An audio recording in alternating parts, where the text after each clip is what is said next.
Is the camera all set up? Is everything good to go?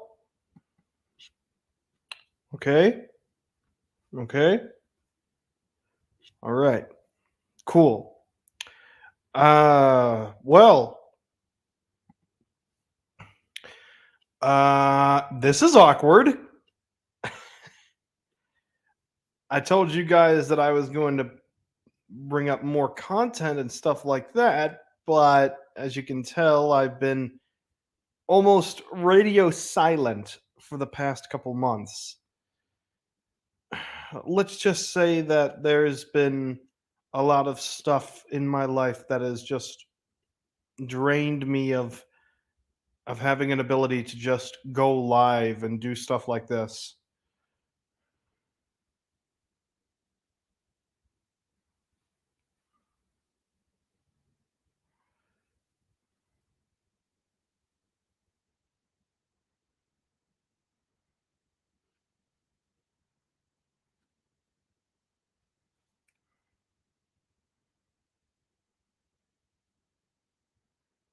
It's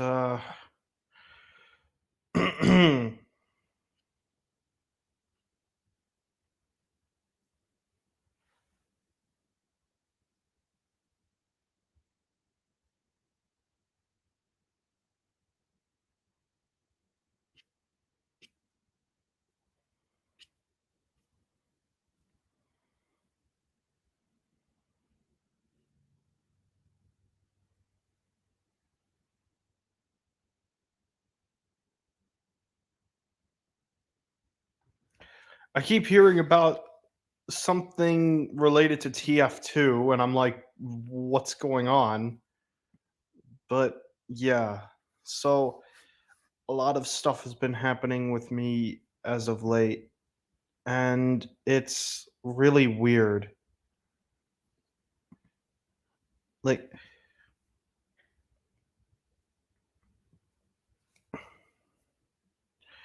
it's kind of odd how things just sort of happen out of the blue, but like what can you do in a time like this? It's like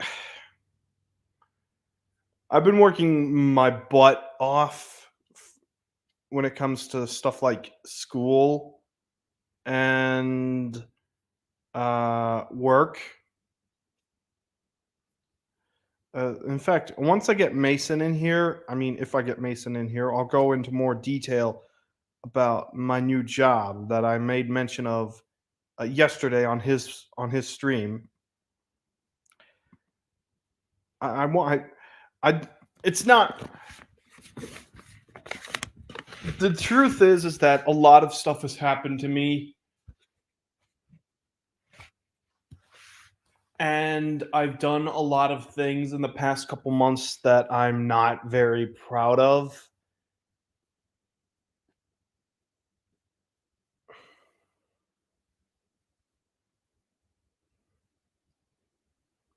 I honestly don't even really have an excuse for my explanation for my actions, and I certainly don't have an excuse because there is no excuse. Because first things first,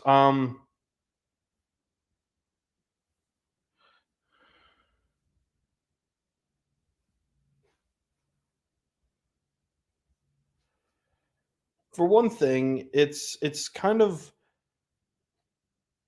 it. Oh, hey, Kirsten. Kirsten, you were just the person that I was looking for. Let me tell you something, Kirsten. It is not fun being by myself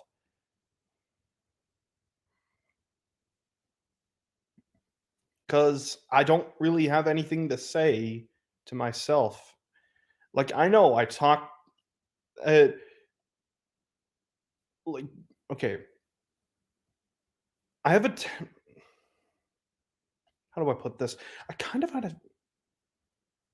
In the past, I had a tendency to talk to myself because I would get really, really bored and have nothing to do. So, but the more I thought about it, the more I realized that talking to myself really didn't do anything for me. Like, did it improve? Like, Did it improve my social skills? No. Did it improve my voice acting? Not really. So, what did talking to myself do? Well, absolutely jack squat.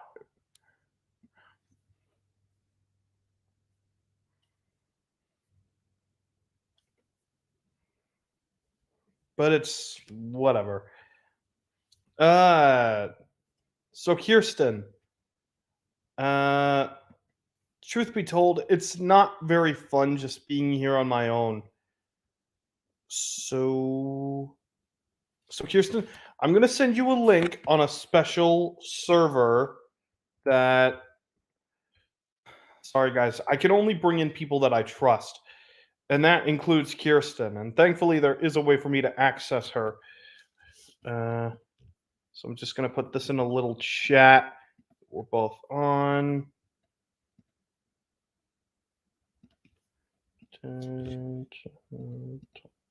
There. Boop. Okay. Kirsten, I want you to go to your Gmail, look into the Wolf Lord Purrs chat, because that's the only way I can get access to you, unfortunately.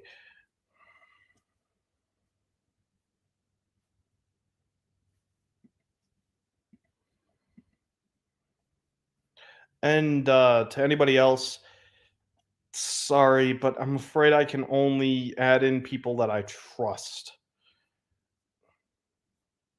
which includes Mason, Allie, Sam, Maddie, and Kirsten.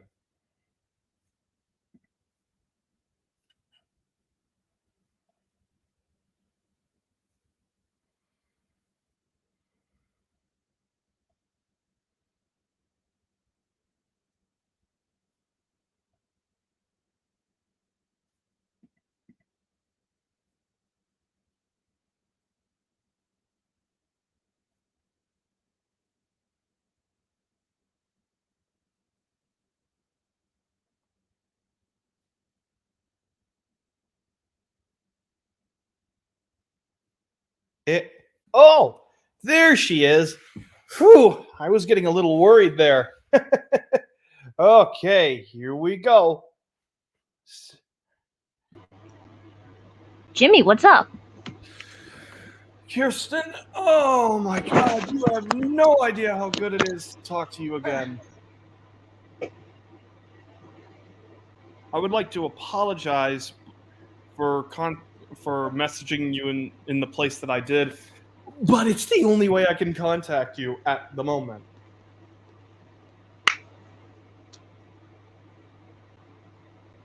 You okay? Yep, I'm alright. Sweet. So, what have you been up to lately? Been working really hard on fun videos, especially the one that's gonna be premiering in less than an hour. Could we do a live watch? I mean, could you give us permission to do a live watch? I guess we can do a live watch if you want. Yeah, sure, it's whatever. So what is it anyway? It's a special containing a triple birthday celebration. Oh, all right.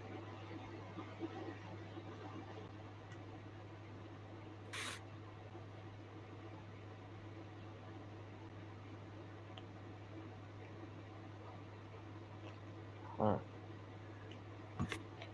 right. What's this? McGinnis and Seathaler Industries. Yep, yep.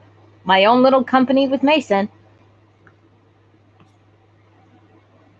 Sweet. I guess you could consider me an associate. Yeah. I have my own company if you must know. Hmm. I don't mean to toot my own horn, but it's a little place that I like to call Mega.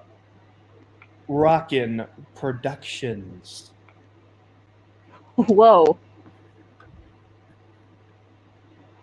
Yep. My first production that I'll be putting out in about 4 years. Yeah, Oh. animation takes time and money.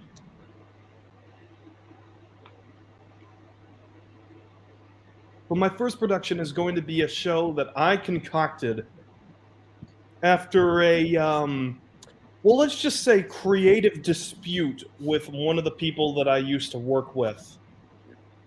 Hmm. I shall not be naming their name because it got real on Discord.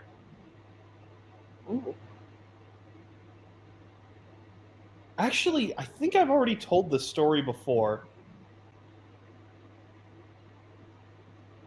All I want to say is that this show, if I haven't mentioned it before, and I probably have, this show will be called Max, Darian, and the Mega Rockers. Wow. Yup.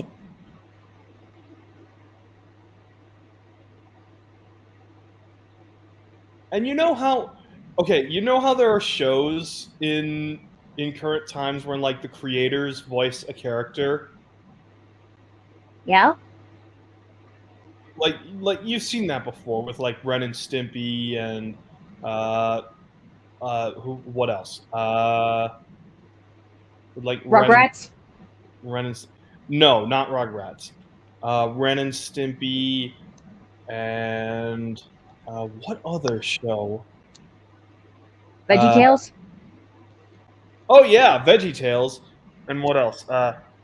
Clarence, unfortunately. Now, I'm not saying the Clarence is a bad show. I'm just saying that the creator is kind of.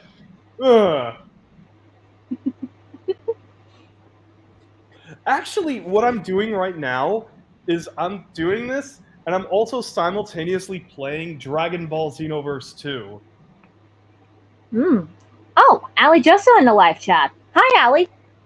Allie? That's him. That's amazing. Hey, you know how Ali Jessa used to do those Ali's Playhouse things with like songs and stuff like that? Yup. Well, something that I meant to tell you guys earlier is that I've actually been making a whole bunch uh, of Barney instrumental covers. Hmm.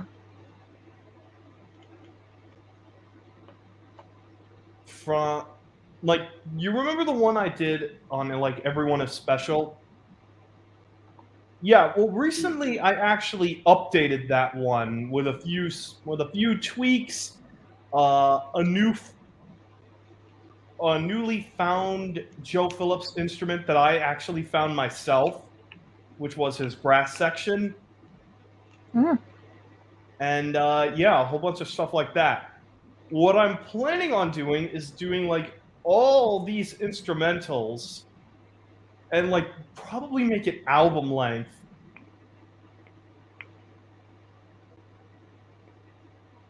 How's that for impressive? Hmm. Ren and Stimpy in 1745? Allie. It's a joke. Oh, Allie, up to your old tricks again, I see. Yeah. And here are.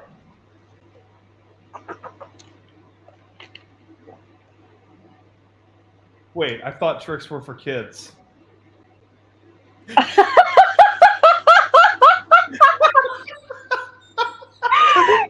one, Jimmy! Oh, that was so bad and yet so good. Oh my god.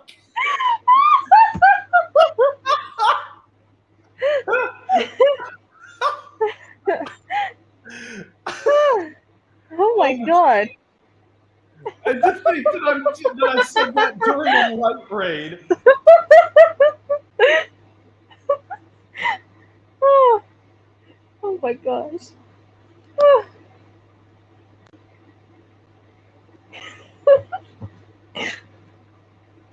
Oh. Oh my god.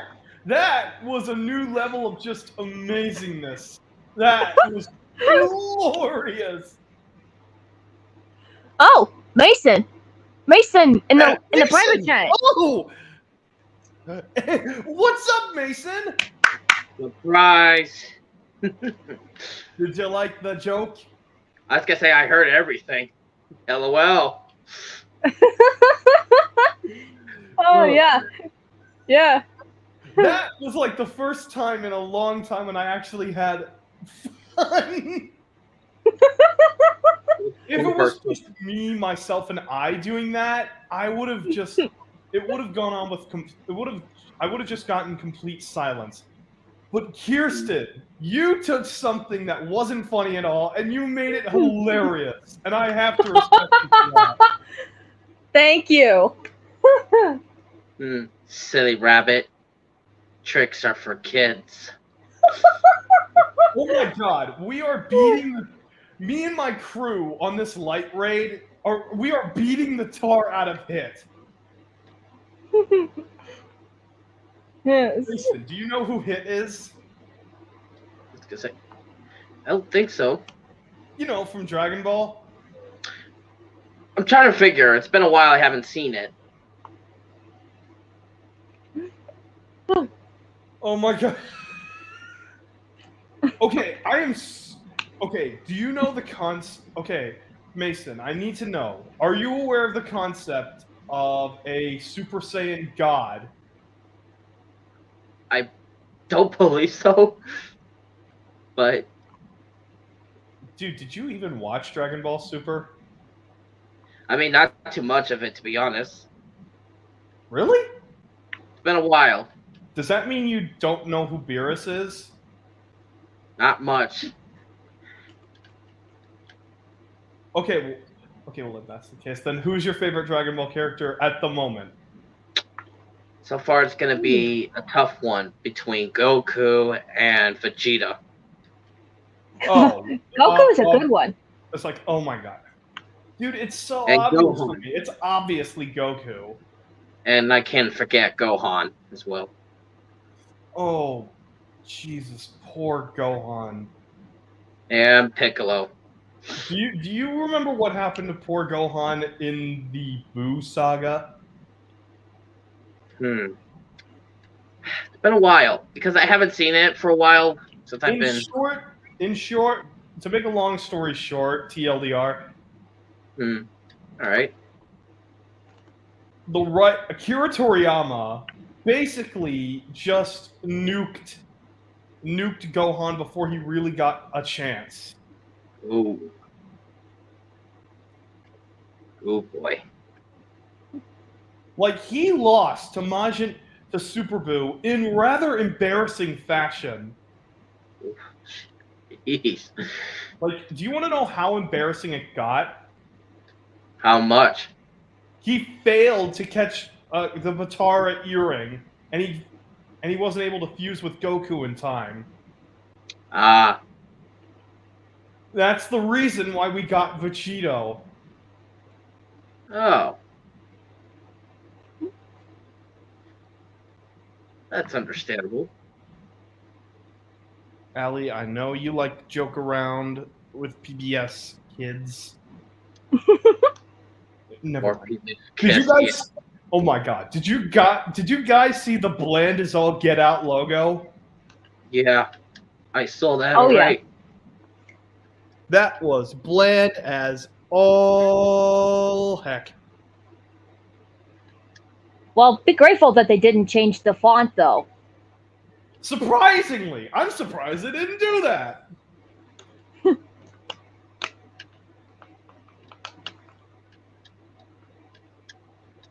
Okay, so Mason.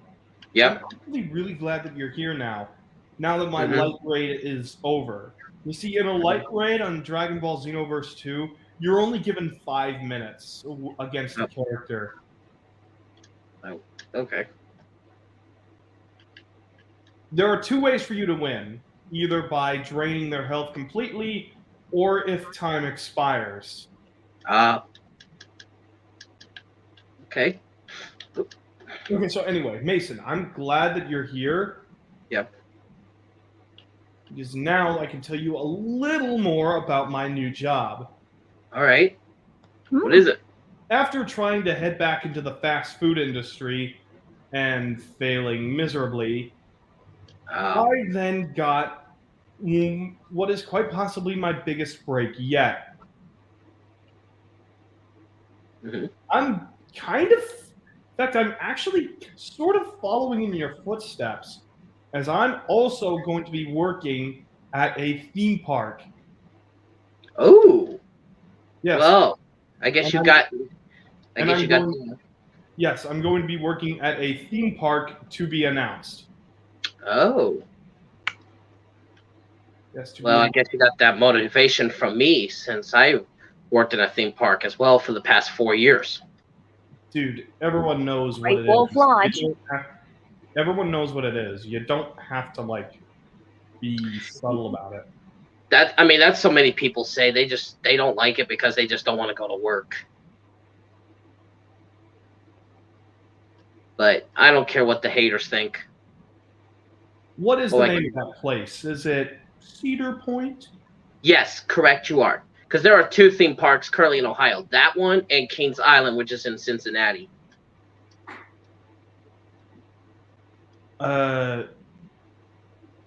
Okay. Cool. But no, it's true. It's true. Holy crap, I just got challenged by someone out of the blue. Okay, so like I said, I'm working at a theme park of my own to be announced. Oh. And at the moment, I can't say. Right. I can't say what it is. You know, NDAs are a bitch. Yeah. Totally. They are. And that is the only swear word that you're going to be hearing from me. There we go.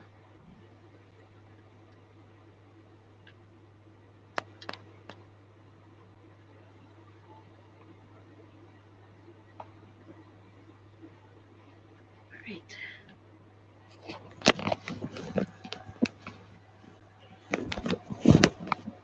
You ready for my premiere, Mason? Oh yeah, totally. Because I know I did Violet's birthday a couple nights ago. Yeah. Yeah, sorry I posted it too early, but I was in a rush at the time. Better early or late than never. Yeah, that's true. Because I was working yesterday, and I would have got time to finish it if I wasn't. Oh my god! I just got my clock cleaned. I legitimately just got my clock cleaned. Oh. Let me see if I can get some lights on since it's so dark here. It's raining outside, so I need to turn on some lights. And of course, hold on. This stupid light doesn't want to turn on. There we go. Okay. There it is.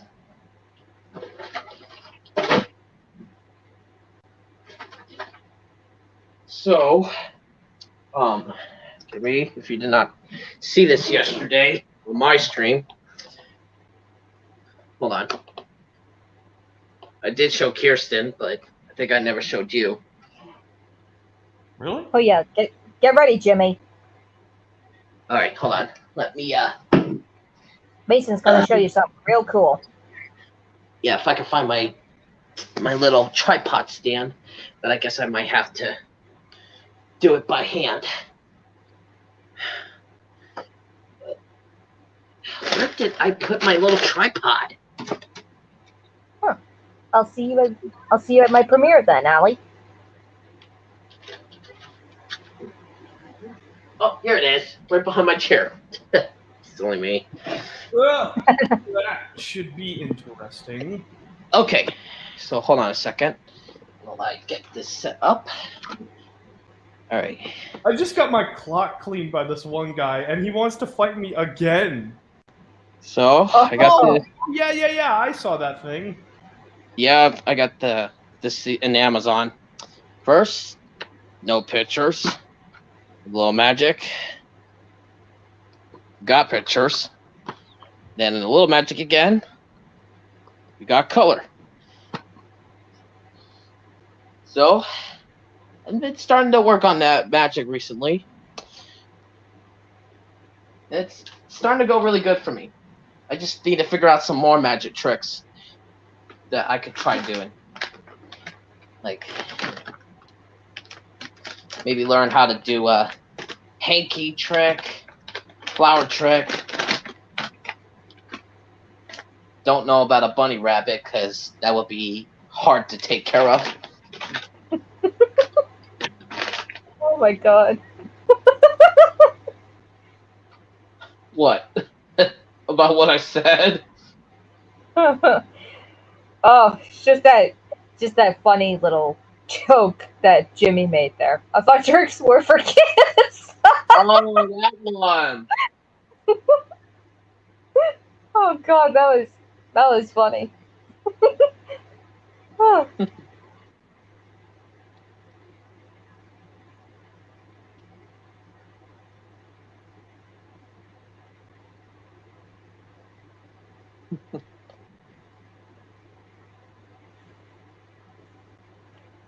There we go. I need C3PO to do this. There we go. Yeah, I'm just playing the new Lego Star Wars game I got last month. Mhm.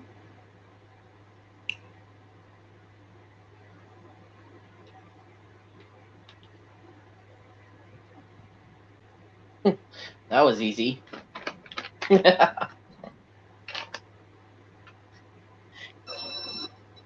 Okay. This is pretty funny that I did. So there's stormtroopers lined up, but it's funny when you give them a headshot and they fly in the air and I say, "Whee!" That's my favorite catchphrase I've been using recently. They go flying. Oh my god, I hate this guy. He's basically cheating. Actually, that's me playing the game. No, I'm talking about what I'm playing. Oh, Oh. whee! Another one. Maybe you need maybe you need another clue. Oh. Ta-da! Whee! Whee! If they keep coming out.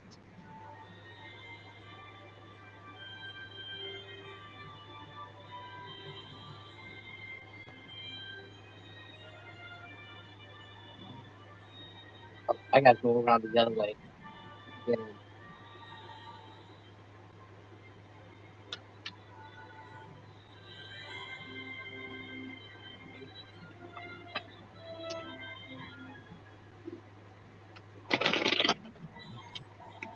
I really don't want to play as like Eggle anymore because he's just a rotten little cheater.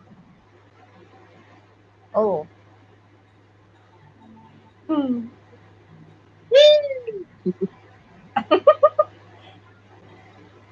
That catchphrase is mainly from one of those Geico commercials. Oh yeah, the little piggy that cried wee wee wee all the way home. Yeah. And Mason, you see this? Oh, I can't. The screen's a little bit blurry on your end. Is it? Oh, Yeah, I can't see the crap. screen. It's like completely all white. Yeah, it's supposed to be like that at the moment. Just give it a moment. Oh, okay. Bam!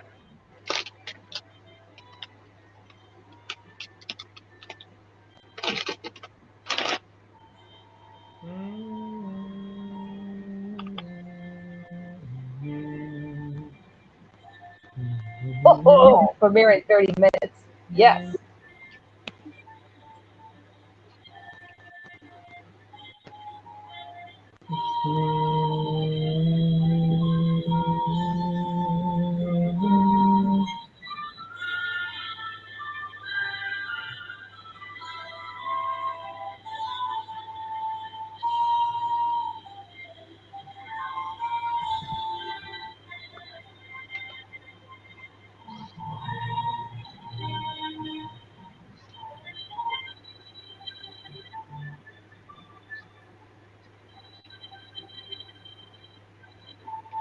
Fun fact, I actually bought the DLC that allows me to experience the story of the first game.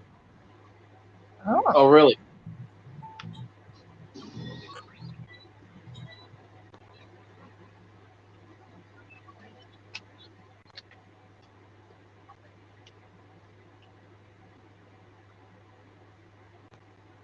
Oh, let me get that cologne out of the way that I had.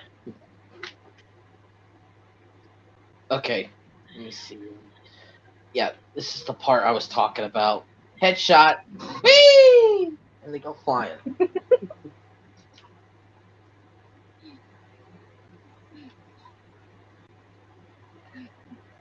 Snap out of it. Snap out of it.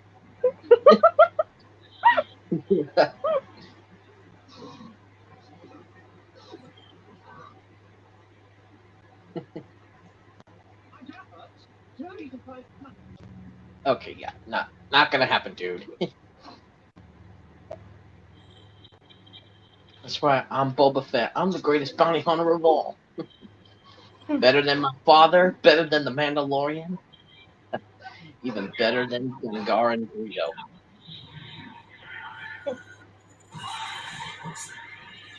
Oh my god, I ended him with just one hit.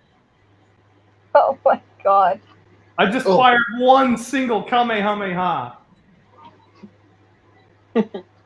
And I ended his rear end. You were chosen by Shinra. Sorry for attacking, by the way. Ooh, that's something You valuable. remember this? I'll introduce myself. Oh yeah, And I'm currently, okay, now I see as you can see, something to this shoot. is not the world you're familiar with. This is the Toki Toki world, where the flow of time gathers. You can call us the Time Patrol. When history goes off course, a false timeline is created. We work to correct any of these changes to history. As Time Patrol members, we'll fight all throughout time. Sometimes we deal with legendary fighters, dangerous forces. That didn't work. What you think? Would you like to test your power here? See how effective it is? Oh, right. I should probably explain a few things first. Look around. In this space, there are many other Time Patrol members. If you'd like, go ahead and talk to me. I'll hear your answer after you've had the chance. Sadly, this is talking to those Time Patrol members is only available in the original game. It's something that I just cannot do in this. But what I can do is experience the original story, which many people consider to be better than the second.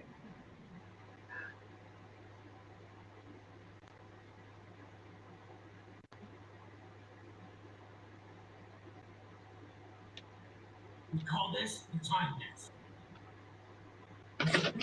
Time lives here and manages this entire place. We also have the Time Vault. It has many important texts. There's something I need you to take care of. Not a big deal. So let's head over to the Time Vault. Oh my god, I'm getting killed here. Oh. Here we go.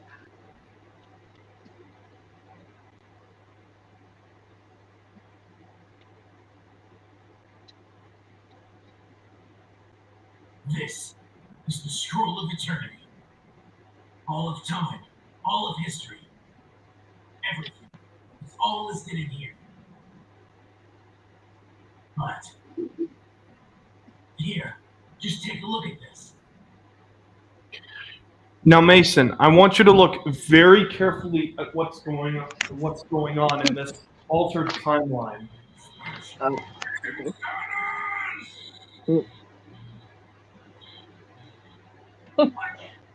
Reminds me of a Chuck E. Cheese Fun Facts video where a cat creates an alternate timeline where vacuums wouldn't exist. Hmm.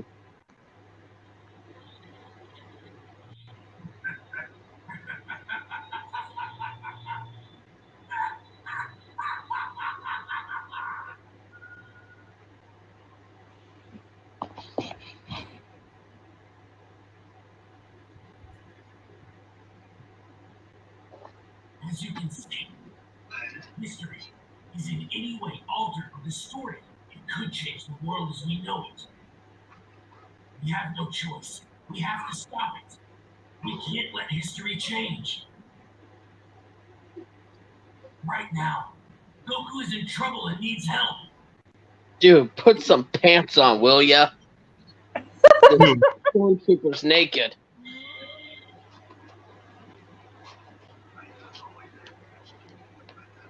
Because you were not having the door closed? We're going to go through this, and then, yeah. So, Kirsten, you seeing this? Yeah. This is your last chance. Whoa. Join your family, Captain. I've got this one, laddie. Just let me do all the work. And stay and get out of my swamp. Your favors. And Shut up. There is no way I'd ever join you. Then playtime is over. What? Uh-oh.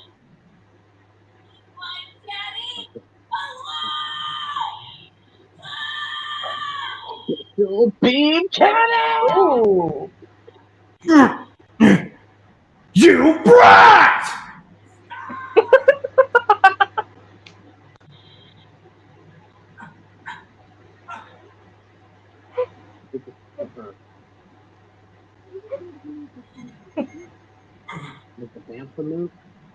Whew. Just in the nick of time. You see this? You see this OC that I made? His name is Jason. Yep. But I'm pretty sure it's someone we can trust. Okay.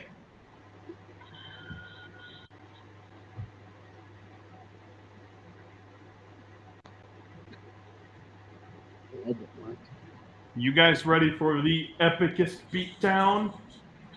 Oh, yeah.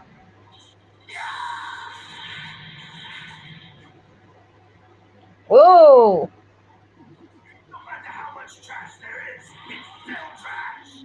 Hey, can I get your help? Don't be a drag. You hear me? Okay, good. Now, I'll be back to you in the time next. Listen, this rat is stronger and crueler than his historical form. Please, I need you to defeat rats so Goku and the others can Oh, this is so sweet. Kakarot. I think I'm gonna be sick. Only brother. Horrible, heartless guy I like don't you. think Crucio ever rode on R2D2 with a piggyback ride. I give up. I'll leave this planet quietly, okay? Don't let him fool you, Goat. He'll never do something like that.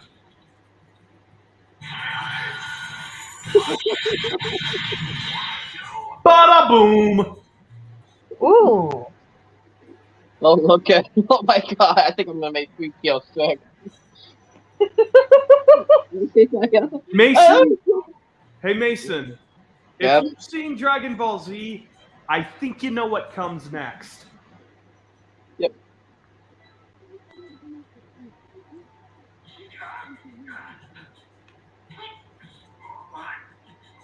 are you doing? Piccolo, do it! Do it. Boom! Ooh.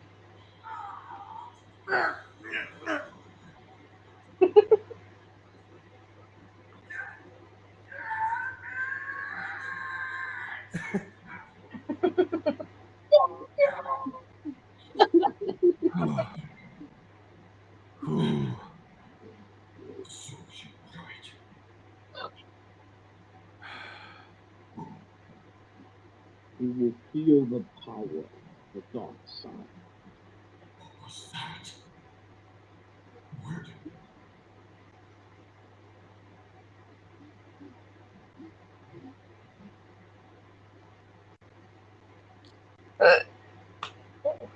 Thank you so much. That was wonderful. I didn't think it was your first time. You corrected the timeline. Good job. And with no side effects either.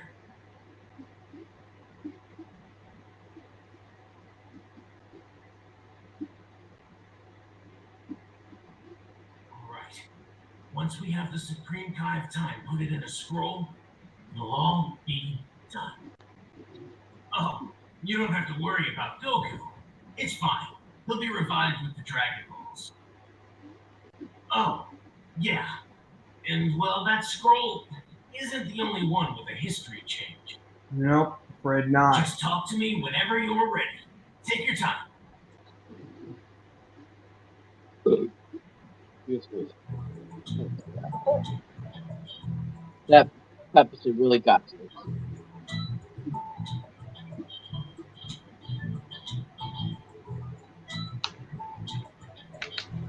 Return of the Saiyans saga.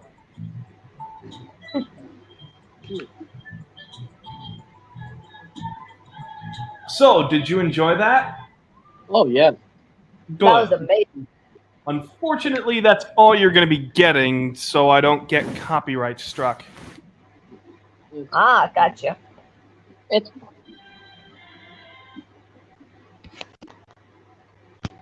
Seriously, do you know how much it costs to make that music? a lot of money. A lot? Yeah. So, what did you think of my character Jason? You look pretty dang cool. It looks awesome. Hey, look, guys! Do you see who I see?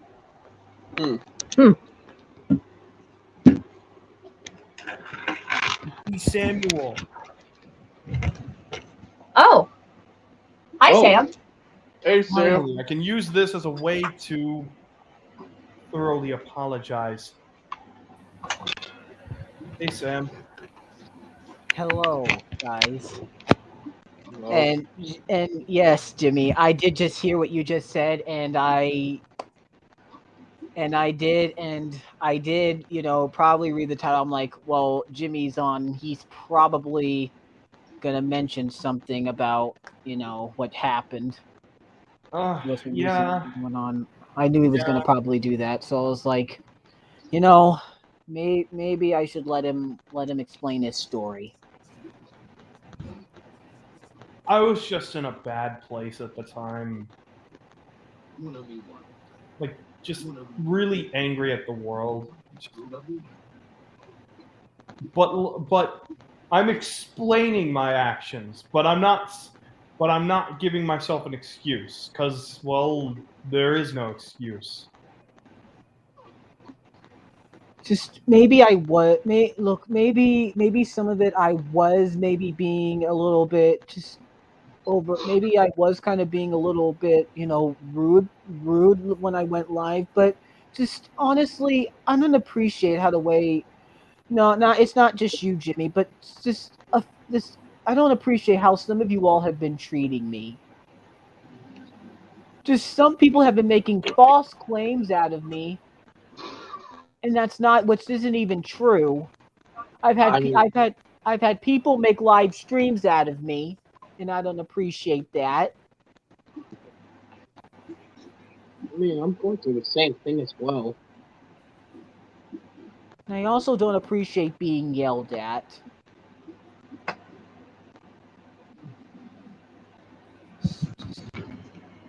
Yeah. I don't appreciate being yelled at. Yeah.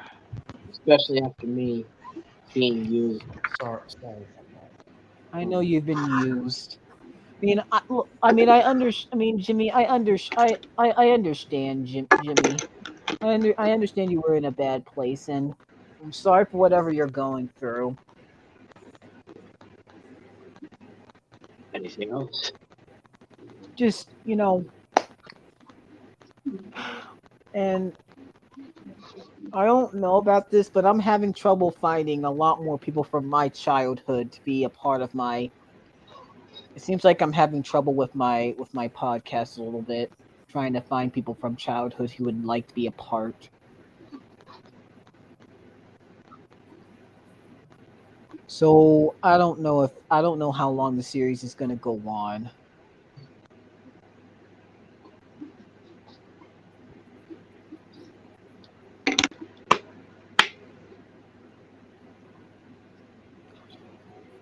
Wait, I think that gives me an idea how to move the bantha out of the way. I got a mind trick in. But hey, I saw you were playing Dragon Ball, Jimmy. Yeah. What did you think? It was pretty cool. What system is it for? The Switch. Oh, you're playing it on your Switch? Oh, okay. It's the Yeah, I only don't know where my console my Switch is right now. My brother had it, but actually recently I've been playing Mario Strikers Charged recently. Oh, is it to get ready for the new Mario Strikers game? Well, that. But if I could find my Switch, I could probably buy it. I don't know where my Switch is. My brother, probably somewhere in my brother's room, or my brother could have it in his possession. But he moved. But he kind of moved away. Coolio. But I do have Charged, and actually, I've been playing online on it. I've been playing on the Wiimify on it. And you can actually get Wiimify by just doing a DNS thing, which means you don't have to jailbreak your Wii to get it.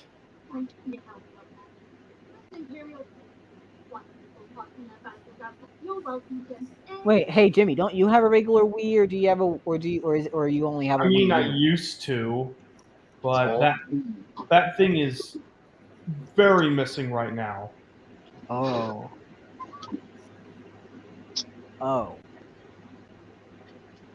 So Samuel, I guess you saw this yesterday that I had. Yes, I saw. I know. I've been practicing a little magic and working on it too.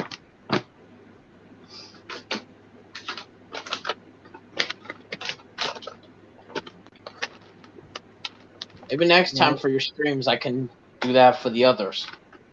For the ones who have not seen it. Yeah, I guess you can show off a little wiggle method. Well, not wiggle, actually. I usually do it differently. Oh, okay. I just don't want to disrespect anybody's opinion. Right.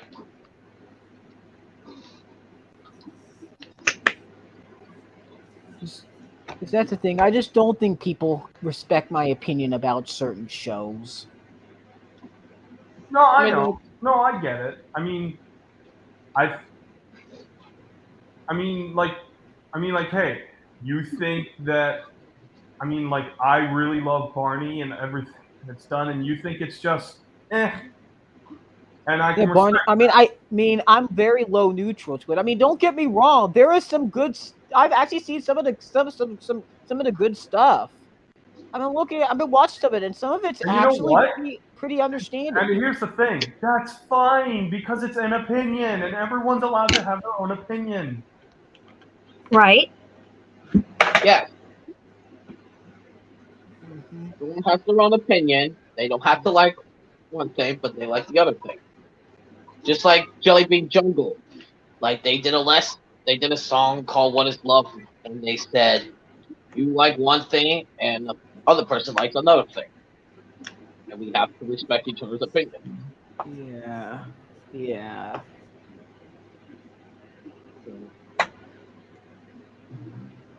Yeah, of course.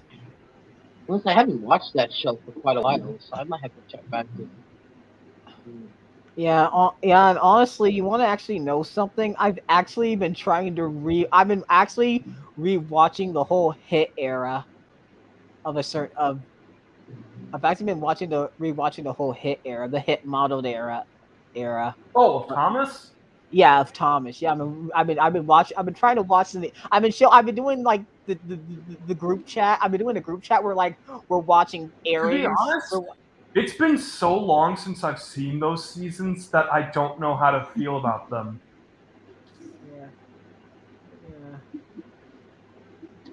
Yeah. It's okay. I've been watching the airings. I've been watching them by airings, by how you would watch it on television every Saturday or Sunday morning, mainly. Yeah. Yeah, I've been doing it that way, like watching them as a model, as like the air, as like it's like 2 episodes and then 2 games and all that. I've been doing it that way. My God, Instead of just watching it just 1 episode.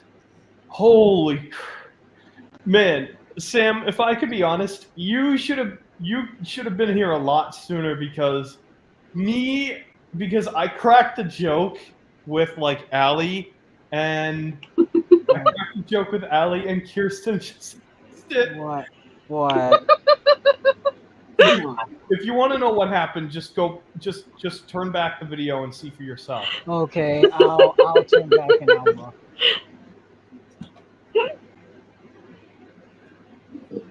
I'll have to turn back and I'll have to look at it. Yeah, that is making me. So, Samuel. Yeah? I noticed that you noticed I was playing a Dragon Ball game. Yeah? I Does commented that mean you... So, that made me wonder, what is your stance on Dragon Ball? My brother used to play it. I like Dragon Ball. I mean, it's good. Yeah, I got the Dragon Ball. I have Dragon Ball Z Budokai Tenkaichi 2, and I got the 3rd one. And I also Wait, you have Raging. Wait, you have Budokai Tenkaichi 2? Yes, on my I Wii. have Budokai. Yeah. The original Budokai? Yeah. No, So- I don't. I only have Tenkaichi 2. That was made by... Let me tell you something. Dimps is a great game developer, and you cannot change my mind on that. They're not the best, but when they get it right, man, do they get it right. Yeah. And I even have Dragon Ball Raging Blast for my PS3.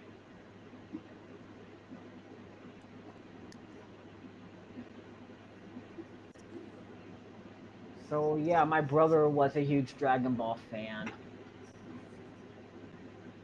Just it's such a shame that a game like Ultimate Tenkaichi was so not good because it had the potential to be what Xenoverse ended up being. A retelling of the classic Dragon Ball Z stories with like original character, with like your own special hero characters and a whole lot more. The issue is, well, there's no way to sugarcoat it. I really don't like the graphics of Ultimate Tenkaichi. Yeah, my brother had that one too. And the same can be said, unfortunately, for Raging Blast. the movement of the characters feels so stilted and unnatural. Yeah, actually, yeah. I mean,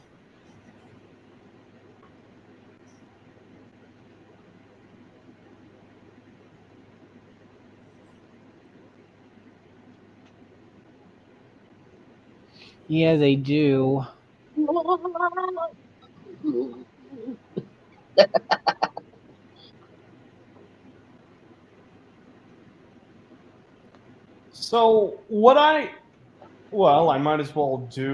So I might as well live up to my summer update part of this live stream. Yeah, go And tell ahead. you guys that I plan on releasing more covers as the summer goes along.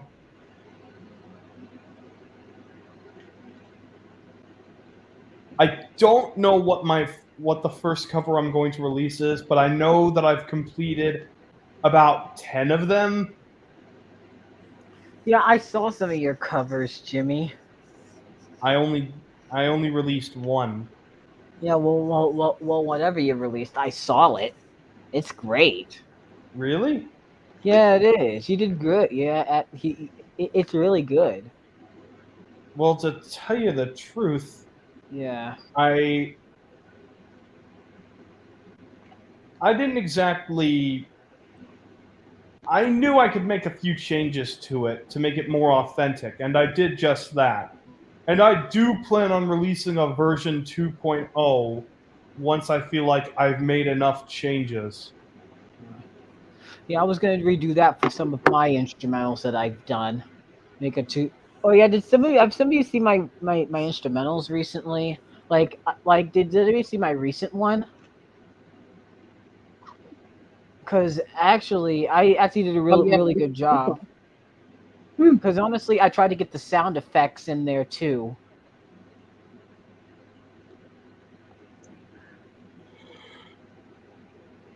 That's pretty good. Oh shoot, Kirsten, Yes. your thing is about to premiere. Oh yeah, Yes. I gotta go watch that.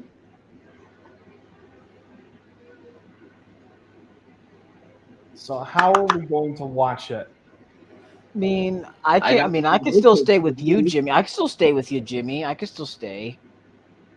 What should I do? Like a screen share, or should I just like should I just like w- or should I just like have should I just like play the audio and watch it? Actually, I'm gonna watch it on YouTube. Actually, with my Roku. Yeah, we can watch it from Mason's thing. Okay. Okay. But I mean, you got a comic, Kirsten, don't you?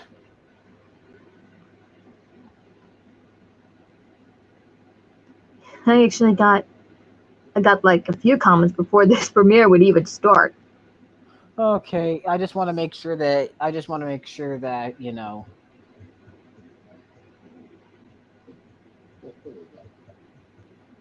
Yep, so I did click it. It should be coming up when it gets closer to the time, I guess.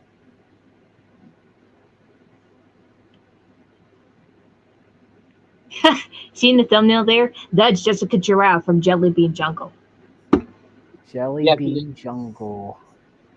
Yeah, if you didn't recognize What's it. Just, Jelly Bean Jungle? you want me to explain it, Kirsten, or do you? You can explain it, Mason. You got me into it. Okay. Well, anyways, Jelly Bean Jungle was a TV show back in 1995. It teaches kids about life lessons, like learning how to share, care, and doing like real life lessons, like don't do drugs, Yes. take responsibility, and things like that. Plus, they do some good songs, and then they had a early pilot of the show called Jungle Jamboree, which is on VHS. Which is I still need to find. It's pretty expensive. But of course, Kirsten and I really like this character named Jessica Giraffe, which is. Oh yeah. But of course, Donna Kimball, who's currently doing Moki Fraggle in the Fraggle Rocks Back to the Rock, she did Jessica Giraffe before she did Sweet Pea Sue in the Pajamas and Fraggle Rock. Yeah, which is why I made that skit where everybody gets confused. Yes. That was good. That was really good. Okay, to be bedtime bunny at the DJ CD scratch. Like, Oh, wait yeah. a second, who's talking? Yeah. Is it you, Suki, or is it you, Jessica? Yeah. Oh, yeah. You know what? That actually reminds me of something. Remember when I played? Did it? I know you got to have seen it, but There we Jimmy, have go. you seen Dr. Armadillo Phil? Oh, we got the countdown. We got the countdown. Funky. Getting funky with it. Let's get down. Get funky. And now we're counting down with Kirsten, everybody. We're counting down to Kirsten's premiere. Yes. Got a minute and a half. Plus, I know you guys did not see this in my post or comment on it, except for Kirsten and Martin. But Oh the my guy god. who played the guard Guys, in Muppets from Space, What? Ray Liotta, he passed I away just- this morning in the Dominican Republic. This morning. I just jumped straight into the Future Trunks saga. Got a minute left. I think you know the one. The one where Future Gohan dies. Oh yeah. Oh, Oh my yeah. Yeah. Guys. It's this one. Yeah. But today I also posted my parade of bands to celebrate for our 3 birthday queens, Ellen Henny, Sally, and Violet. And Oh yeah, that was awesome. 25 bands, and including the first one was my alma mater, so I had to add them in. Chuck E. Cheese. Chuck E. Cheese's is a proud sponsor of Kirsten Seathiller's channel, reminding you to get active. And Great Wolf Lodge, where adventure awaits you. Okay. Live here we it go. up. 3, 2, 1, 0. Yeah. Yeah. Showtime. French narrators. Got a female one to help out Frenchie. Oh, there we go. Telling me that your new TTS voice sounded like the Yeah. Duncan. Hey, I know. It's crowded in that place. Yeah. Voice. Well, in either way, I think it suits you much better. Dang, it's crowded in there. It is crowded, Yeah. Kirsten. Wow. You did a good job. Welcome to the Trickle Birthday Celebration. The fun is just getting started here. Hold on, maybe just stay as a triple birthday celebration. It sure is Frenchy. We're celebrating Violet's birthday a day late. Helen's birthday a day early. And my little sister Sally's birthday, right on time. Wally, whoever came up with this triple I know there's Charlie Brown's voice on Uberduck, but there's not a voice for, his little sister. And I just can't simply, I simply can't leave Sally out of the fun. Evie and I agree with that Yeah, idea. of Oh my course. God. So I had to switch him up again. 3 birthdays in a row this week. I mean, like, I had to switch up the TTS voices again. Right. We're basically like Oh Is my that God. Toily? Did you get Yeah. Toily? Yeah. Yes. Here's your poop word of the day. Instead of saying you're taking a poop, say you're taking a. Our French narrator has got an Instead of saying you're taking a poop, say you're, whatever. Yeah, say whatever, yeah. That Helen Say you're Henny taking a whatever. Chickadee. Yo, Helen, The I'm so end. glad. Doing whatever. There's the Reich Sketch Club band. I have to put them in there too. Classic. Brown says lazy brain budget. Oh, Kitty, thank you. Based on our backstory, Charlie right in the back. Was she really? La Bella, she was. I had to talk a little bit about the backstory of Chuck E. Cheese. The time Ah. I singer for the band. Well, guess who I called birthday queen? Like I said last year, Helen, our friendship has been very close since day one. I'm so glad to be giving you some piano lessons every once in a while. You know we said this twice last year, but did you say it again anyway? I am so proud to call you mi mejor amiga. I'm glad you have been Duncan's first favorite. Yo, Gabba Cast in the background. You are. I'm actually glad for the good thing. I wish you. I shall have a very close bond with Plex here. Helen is not afraid of any healthy competition, though. Oh yeah, she really knows how to be a good Yeah, gamer. after your TTS voice for Duck Duck from Don Quixote, Mason, I had to switch it up again. When I first Nice. heard that you were Cool. getting caught up on your reading, I was so surprised and There's impressed. Wilbur. Read books Yep, too, Wilbur, every another freaking one. day. Oh, and P.S. You and Violet the Wolf have some beautiful singing voices. You gotta admit, the Great Wolf kids do make some good friends. Totally agree with Yeah. They're absolutely swearing-tastic individuals. And we can't wait to see what the Great Wolf Animal is gonna be like. Might I add that Violet is great for lending a helping hand in my group. The big, little Sally must And the be so glad hoops. to have a devoted brother like Charlie Brown. She can always rely on him when it comes to anything she may need help with. Nude. Well, just like Blue and Oopa Straight doo. Kids. That's exactly Oopa why doo. Charlie Brown and Sally are my favorite siblings in the Peanuts franchise. Yeah, they do make a Hoobie Group the example of a family that loves each other very much. We can tell that they've got some vivaciously strong love for each other alongside Snoopy and Woodstock. 私たちはみんなあなたの誕生日の The note is speaking Japanese. Please take note of that. And Eddie is French, of course. Wow, so far the fun of this party is This is getting the Toys R Us family. Here we go. I've never seen a place like this one get this crowded. Black and Wolf. There's just so many friends here who come to this place to have a good time. Well, I guess any time of the day is a time for something fun. Even last Sunday was such a fun evening. Typing in the chat while watching it.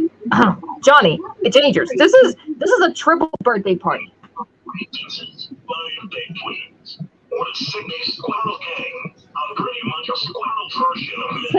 Someone said more like a triple dog cheesy birthday party. That does sound like crazy fun if you triple up the birthday celebration, though. Our Pocket friends have told us some great stuff about this place. In fact, Hannah Monster even told me about the first time she came here. And boy, this really does look like a cool place for all kinds The of Puppets guy? Tuffy? This is like a good parody of the Mickey Mouse gang. Our creator must have been Yep, inspired there they by are. The Puppets. Yep. all you peeps here just made friends with the Sydney Squirrel Gang very quickly. Hey, you gotta love how all this is going. Now you're talking. I've still got my groove on. All the outfits I have seen Ellen wear, the one that she's wearing it this present day. The D-Tom squad. And she's got some epic gaming skills. She can even draw very well, even if she does make a mistake and create something new on the drawing. She can see the bright side of pretty much anything, and she knows what to say to brighten up our day. Helen's bio song reference. I still can't believe that Helen and I actually share a birthday tomorrow. I don't know about you guys, but it's just so interesting to me. Boy, this certainly has Kermit the Frog and Elmo. Elmo and Kermit. Run and run.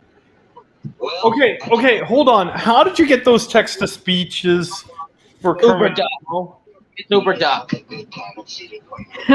For There- Kermit, Elmo, Zuzu from Sazaba Land, Rugrats, and Powerpuff Girls. I got them from Uber Duck. They sure Uber do. Duck. Most definitely. Helen Hetty is a superly talented gamer chick. Wait, is that that's that? Oh my God.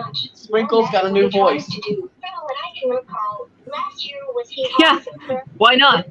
I had to switch them all up again. Oh my gosh. And he got their very first glimpse here at Chuck E. Cheese's. and at the moment you came home, I knew that I thought that this very place sounded like home to fun.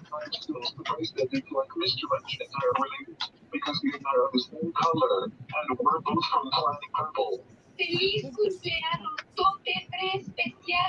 Dora Boots. Yep. I'm honestly able to be the lovely Miss Helen's favorite Dora the Explorer character. Yep, there we go. I had to give Sprinkle's older TTS voice to Boots the Monkey, because, yo. He had to sound like, like a little 5-year-old or something. Yeah, like an actual 5-year-old. Kind of like how he sounded in seasons 1 through 4 of Dora. Tradition, so it could make sense that we're doing one right now. Some of our friends didn't. Helen, the queen of video games. Yep. I'm proud to be your little sister, big bro. I've got to say, no matter how we feel, all of us. There's you, Mason, as a Peanuts character. Yep, my peanut farm, and they're short. But I'm saving that for the movie, so I'm just gonna say this for tonight. Here's to birthday queens Violet the Wolf, Sally Brown, and Helen Henry. Here, here. That's one of the best parties ever been. The thing about Rugrats, they're just babies. They could only talk whenever the adults aren't around, or just plain silent. Party. We think that this is the best triple birthday and simply one of the best nights we've ever Notice had. how Helen and Sally have those Great Wolf Lodge birthday pins? When we get to the birthday cake, the Powerpuff It's Girl. you know I what? had to add those. I'm amazed at how realistic some of these voices are. The fun with math. Feels all right. Table roll.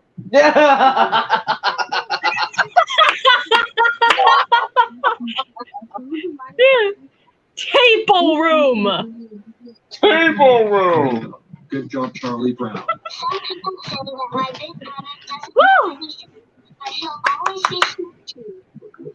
Now let's get Coming to right to the sponsors. Here we go. The unpaid sponsors.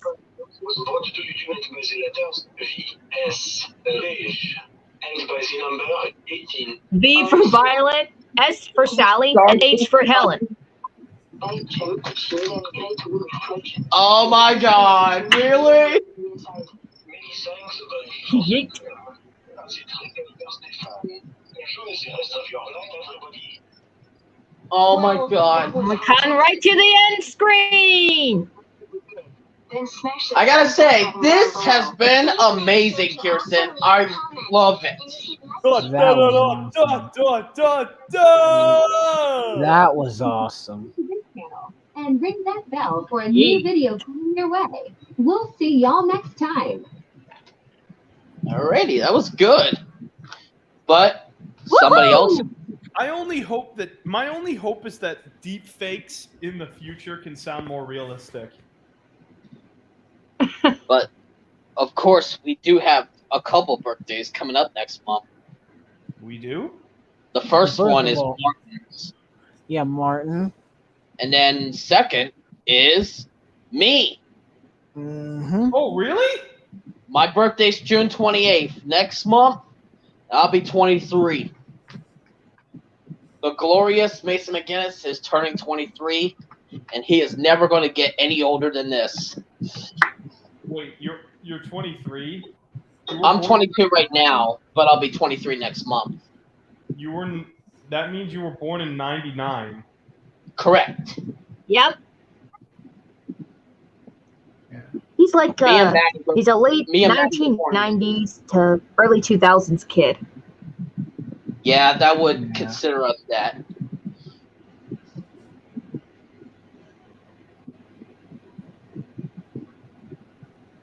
So yeah, and that was like 10 minutes that you made the birthday special.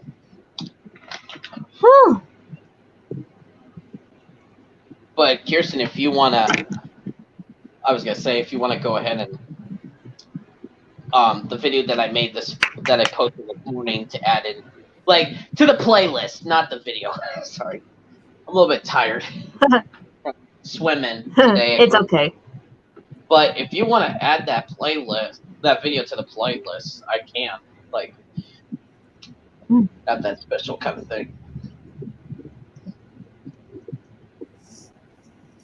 But yeah, I had to add my alma mater, the first one, because that's where I went and graduated 4 years ago. So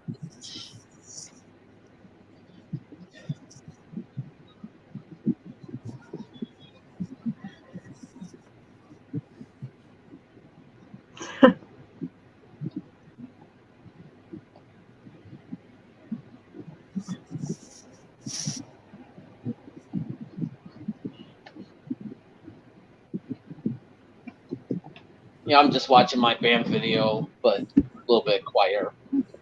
I can hear you guys. I had to say, like Firefly Funhouse because it was premiering during like the nighttime.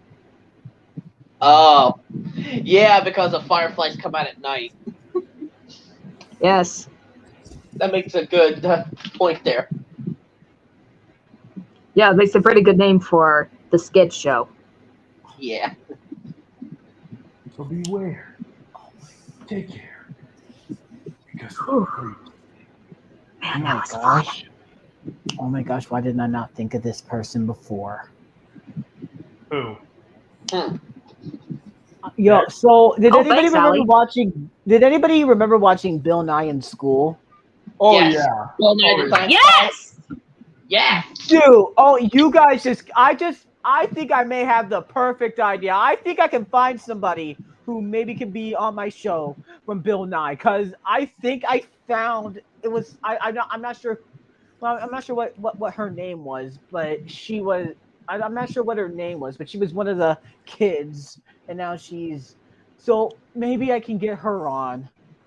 I forgot her name. Like, let me just look at the credits.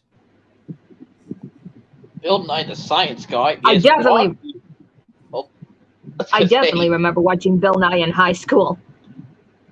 I watched it in elementary school, in middle school. I watched it in middle and in high school. Same. But Bill Nye the Science Guy is brought to you by Starbucks Coffee, where the place to get your coffee. It shocked me when I first found out that Bill Nye was made by Disney. Yeah. But then I think it premiered on PBS. Oh yeah, I have seen that in the intro. Do you know what that makes? That makes Bill Nye super special. Do you know why? Yeah. You know why? Because it makes Bill Nye the Science Guy to be the first PBS kids show to be produced by a major Hollywood company. Oh my gosh, you're right. The two that came after it were Dragon Tales, which was by Columbia TriStar Television, Sesame Workshop, and Curious George, which was made by Universal. Yeah, that's why I'm trying to figure out the point. They keep switching it.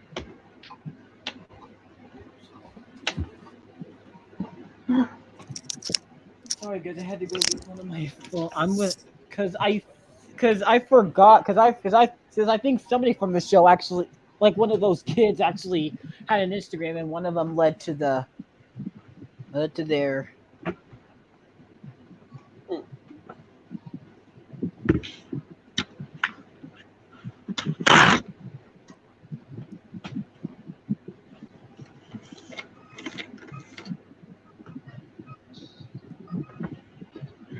Well, yeah, I'm glad you all enjoyed my premiere. Holy crap!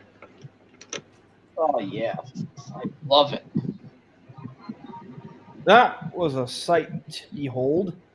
I'm gonna have to go back and rewatch it. Oh.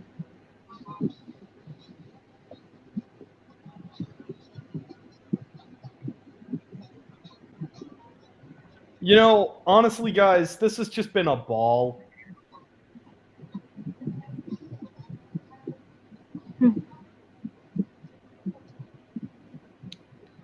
I do plan on doing a couple more live streams. And here's the best thing about having this new job at a theme park. Much like Mason's been doing with Cedar Point, once I get the permission from my folks, I'll be doing, once I get permission from my folks over there, I'll be doing my own videos of parades and stuff like that. Oh, kind of like what I'm doing. Oh. Yeah. But see, the thing is that unlike you, I won't be showing any of the rides. Right, because in my birthday skit that I did for Violet, some of the clips I did, I filmed some of them that were off ride. Because here at the place where I work, you can't film them because it's prohibited. I think it's also prohibited for me to film rides, like when you're on a ride. In fact, Yeah, that's what I mean. Like off ride, you're allowed to film. You're allowed to film off ride, but just not on the ride. Now, see, here's the thing.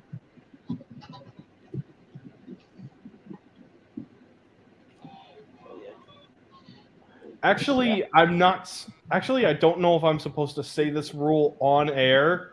So I'm gonna wait until I tell you guys this rule when I'm off the air. All right. All right. Okay.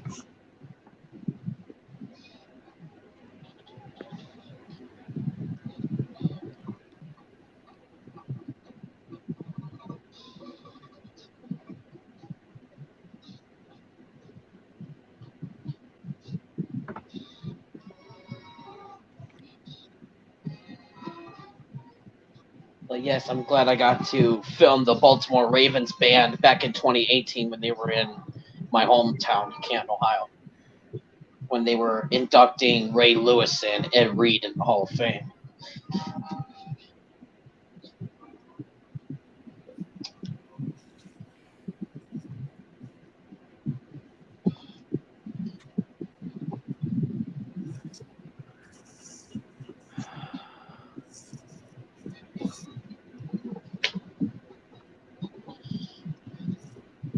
And plus, Cedar Point also does a tradition of having high school bands perform in the morning hours when the park is open.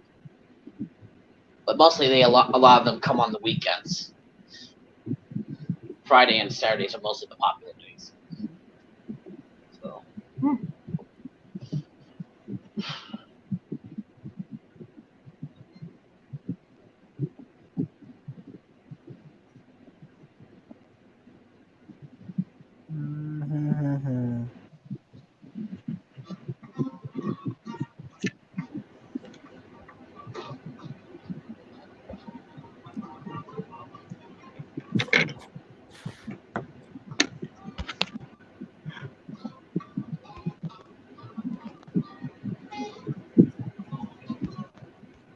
I know that almost sounds like Auburn's fight song, but no, it's not.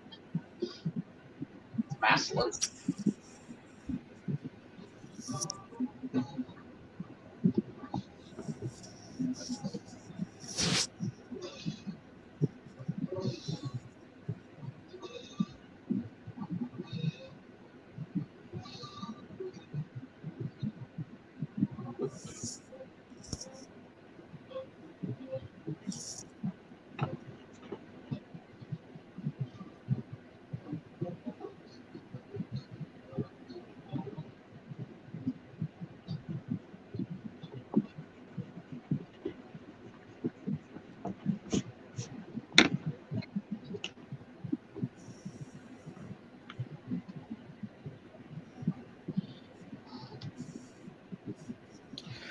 Actually, I had something else interesting happen to me, actually.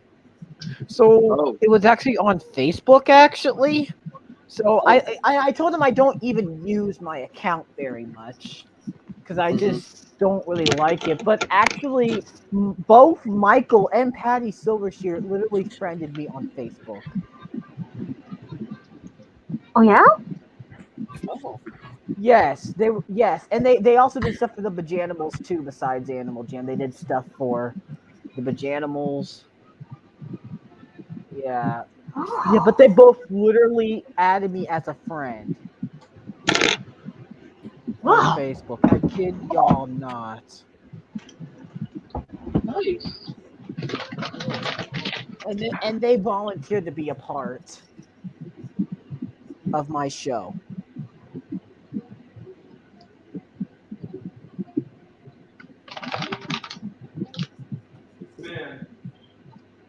back, the internet used to be a very different place than what it is now. I know, right? Like, seriously. Legitimately, I can still remember the days of Kirby's Midnight Snack. Oh, yeah. You know, sweet! Time for my midnight snackaroo.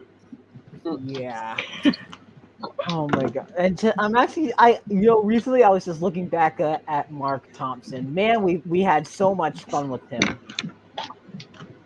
That was absolutely phenomenal. Bro, who knew I'd be talking to a good voice actor here? Like I knew him as the commander, and I knew him from Shark. I think Shark was the one that made me laugh. Oh my god, that was awesome. The one that really shocked me was his. I don't remember his voice. I don't remember his name. I don't think he said his name, but it was the voice he did from a character from Shaman King. Oh, that gave me chills. I have not seen the Netflix show, and to be honest, I don't plan on seeing the Netflix show. Yeah. Oh yeah, Shaman King was I think that was one of the worst things out there. But I don't know. The Netflix show, you mean? Yeah. Because to be honest, I personally found the 4Kids dub of the original Shaman King to be one of their best dubs.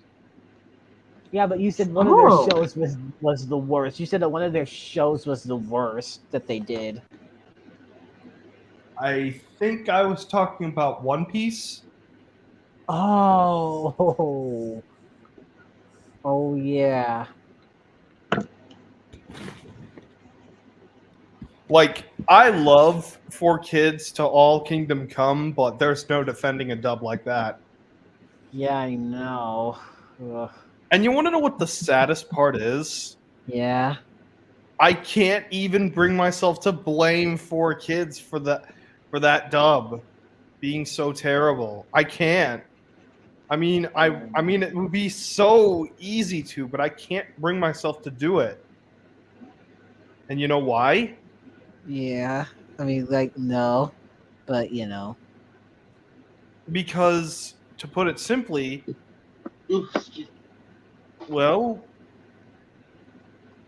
4Kids never even wanted to dub One Piece. They knew exactly what they would get themselves into. So why did they do it anyway? Well, money? In short, it's because Toei Animation forced them to. Oh. Yeah, see, they had this package deal with Toei Animation that allowed them to do stuff like dub the Ultimate Muscle and Magical Do-Re-Mi. However, this package deal also forced them to do One Piece, which is a show that they had no interest in doing. So, in short, Toei basically told 4Kids, you got to do One Piece, or else if you don't do One Piece, well, then you don't do the others. Yeah. And considering that Magical Do-Re-Mi is a show that they really, really, really, really, really wanted to do, well, they were caught between a rock and a hard place. Yeah. Honestly, I place the blame more on Toei Animation than I do 4Kids.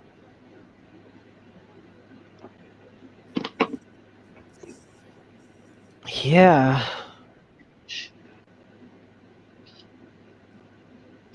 I honestly wouldn't blame you for blaming them.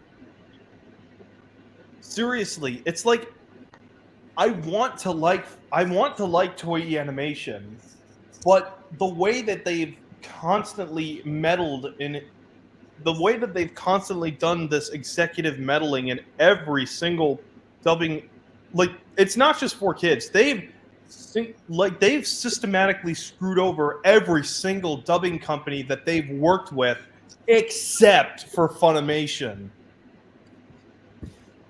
Yeah, yeah.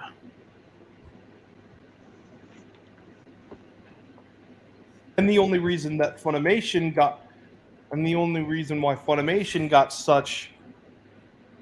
got like better treatment among the rest is because of the history between Toei and Funimation.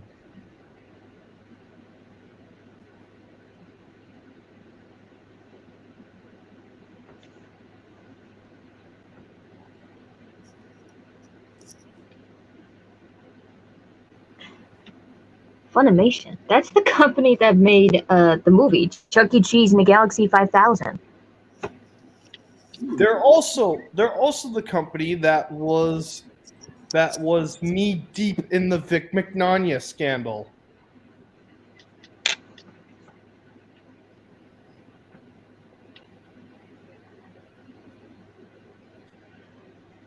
A person who I still feel is innocent to this day, and you can't change my mind on that. Oh yeah. Like that whole thing with I stand with Vic, yeah, that's me.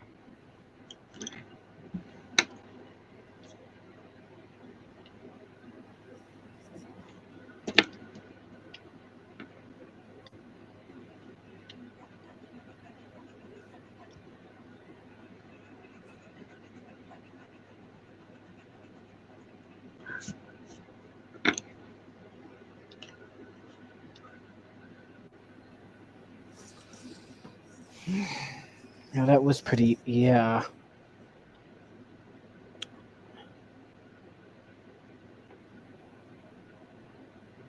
Oh. Mm-mm. Do.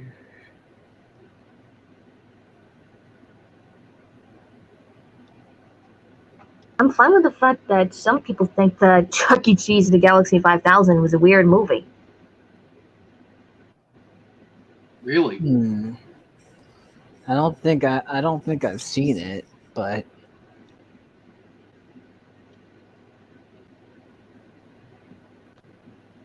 Clever girl.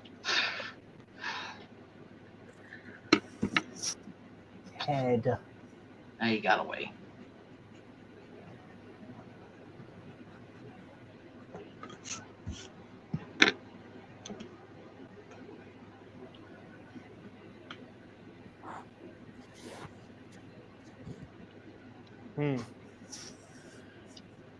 But yeah, I did see your post, Mason, and that's really sad. Oh yeah, the guy who played in Muppets from Space and Goodfellas. Yeah. Yeah. Yeah, I heard that news, and it sucks. That's really Yeah. It happened in Oh my the God. Dominican Republic. Oh my gosh, that's actually something we need to ask Ricky Boyd about. Actually, when I interview him, that's something we need to ask him, guys. Muppets from Space. Yes, because Ricky Boyd was in Muppets from Space. He played himself. Oh yeah, as a cameo. I think he also did like some substitutions for Frank Oz. Oh yeah, he did. Yeah, he did. Oh. Yeah, so we got to ask him about that. I mean, because I think you guys still want to join in. I'm pretty sure you still want Now, to be. I want to say off the bat that I have not seen Muppets from Space ever. Oh. Really? Okay. Well, I have, but no spoilers, okay? No spoilers. Yeah, so have I. I won't spoil. And what did you think of it? It wasn't that bad. It was honestly good. one of the greatest movies from '99 on it. Well, I don't know if it's the greatest, but I actually consider it to be highly good from '99. Actually, really, a lot of people consider it the black sheep of the Muppet films. I mean, Black Sheep. I don't know. Just I prefer any movie, to really be honest, better than, I just prefer any of these movies. I think, to be honest, I know you're gonna probably kill me for this, Jimmy, but I think the movies from '99 that I just don't really care for would have to either be, Elmo and Grouchland. And honestly, I knew you're gonna kill me about this, but I honestly don't think the second Toy Story was the greatest film, because there's a lot of stuff in it that just kind of makes me uncomfortable. I will be honest with you. The only thing that was probably good about it was probably the music.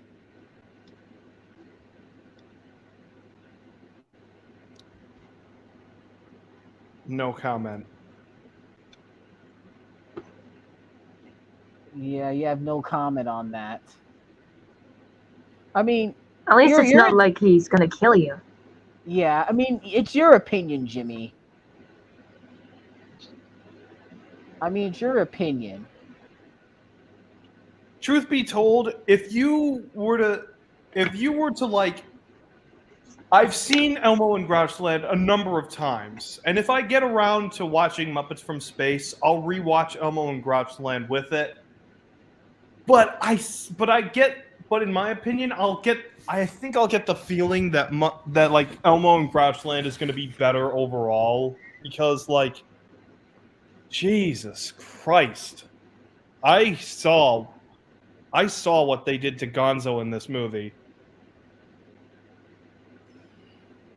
Yeah, I think Gonzo was originally an alien, but I don't know. They made him an alien instead of what he's always been, which is whatever.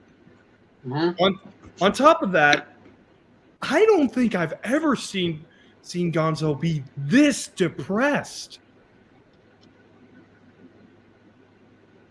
Yeah. I mean, it's not a bad Muppet movie. It's certainly not the best, but honestly, I know you're gonna kill me, but I honestly prefer Muppets Wizard of Oz to be better.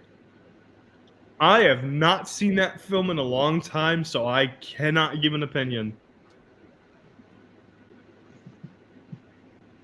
I haven't seen the full film in a long time either, but I've listened to some of the music, and some of the music is really good.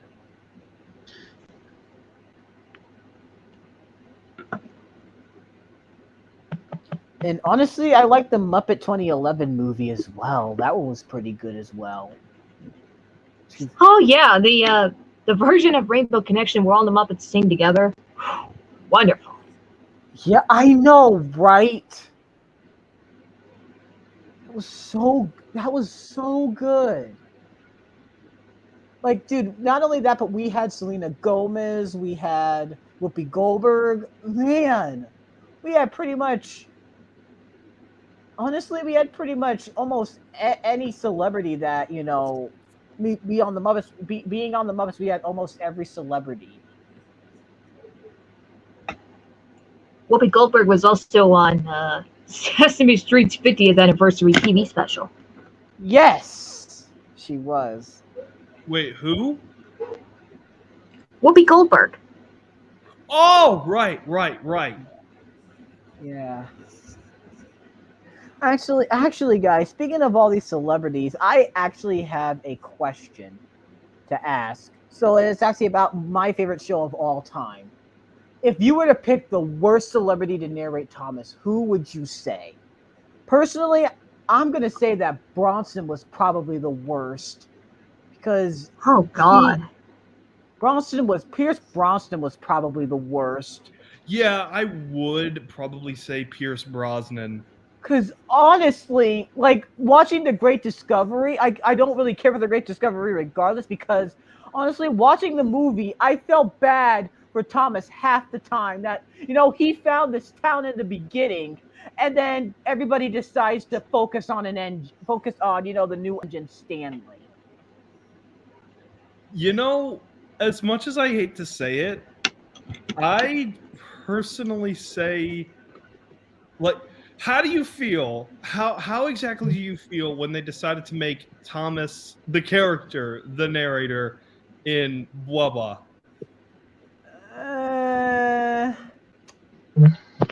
I mean, Because in my opinion, I don't think it was a good idea. Yeah, I don't think it was very good either.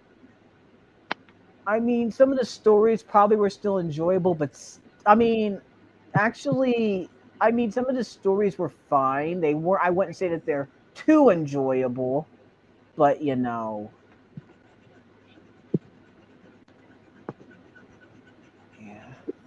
But I'm gonna actually continue with why I think Pierce Brosnan was the worst out of celebrity. Because honestly, like at the part where he yells help, oh my god, it cringes me.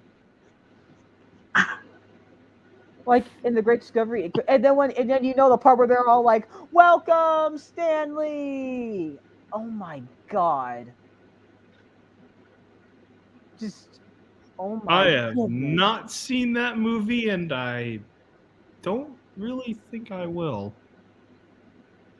It's not really it's not necessarily that good. I mean, a lot of fans say that they like the movie.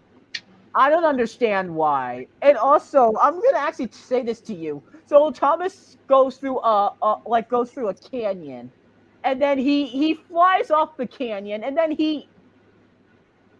that doesn't make that's too coincidental. I feel so bad for Thomas like half the time. But now I will say Angelus is definitely better than I will say that Bronson's definitely better than Angelus by a long shot though. Because at least, he as narrator, he's actually pretty good. I like how the way Pierce Bronson brings the brings the expression like when crashes happen. I don't know how to feel about this guy in real life, but honestly, one of my favorite narrators for Thomas is actually Alec Baldwin. Yes, same. Oh yes. Yes, same here. Yeah. And honestly, for the hit era, I'm gonna say Michael Brandon hands down for the freaking hit era. Honestly, I don't care what any Thomas fan thinks. I'm gonna always change my mind that Michael Brandon is he was a good narrator. He actually put energy into what he was saying. Almost every single time he was like when he shouted, like you felt it. Yeah, you felt it. You like Angelus Angelus was just so damn boring. Like, God, did he even care for his job? Although I will say this, there were a few times where Michael Brandon felt off. Yeah, don't get me wrong. I mean, he was off. He was off at some things. I think there was an episode in the Nitrogen era where it sounded like he was about to fall asleep. Oh yeah, I think I know what you're talking. People are saying that Hero of the Rails Angelus did better in. People say that Hero of the Rails Angelus did better in. Honestly, I don't know. It's hard to say. I mean, Hero of the Rails is a good movie. Yeah. And I think it was honestly, if I'm being honest with you, I think having like a full voice cast was long overdue for the show.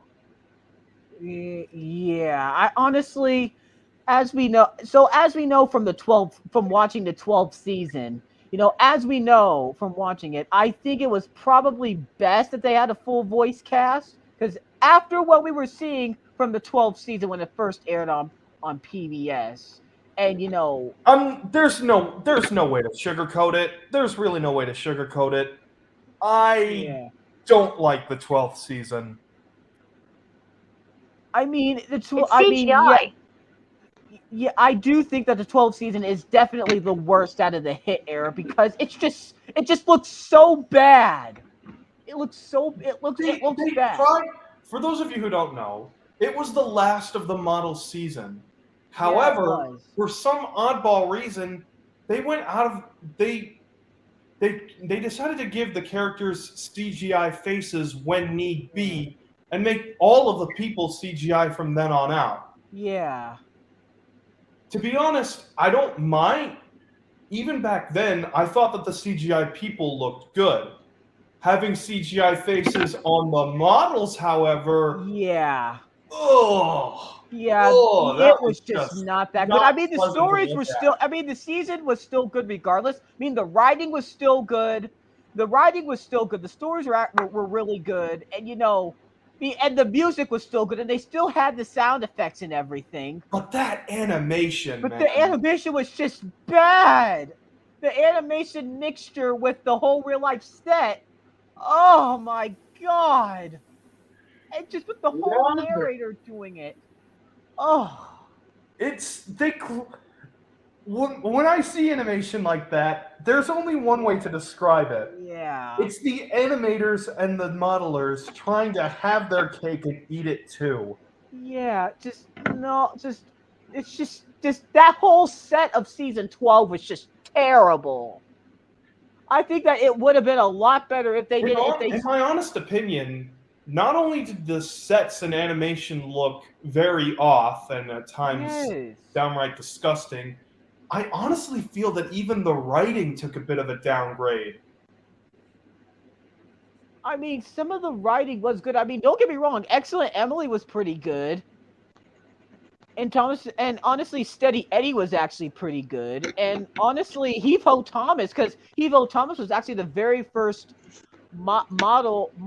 like the very first one from that season I saw. I honestly thought it was bad when I first saw it, but still the story was pretty good. And honestly, sadly, James Works It Out was actually the last episode to have those that has the break sound effect.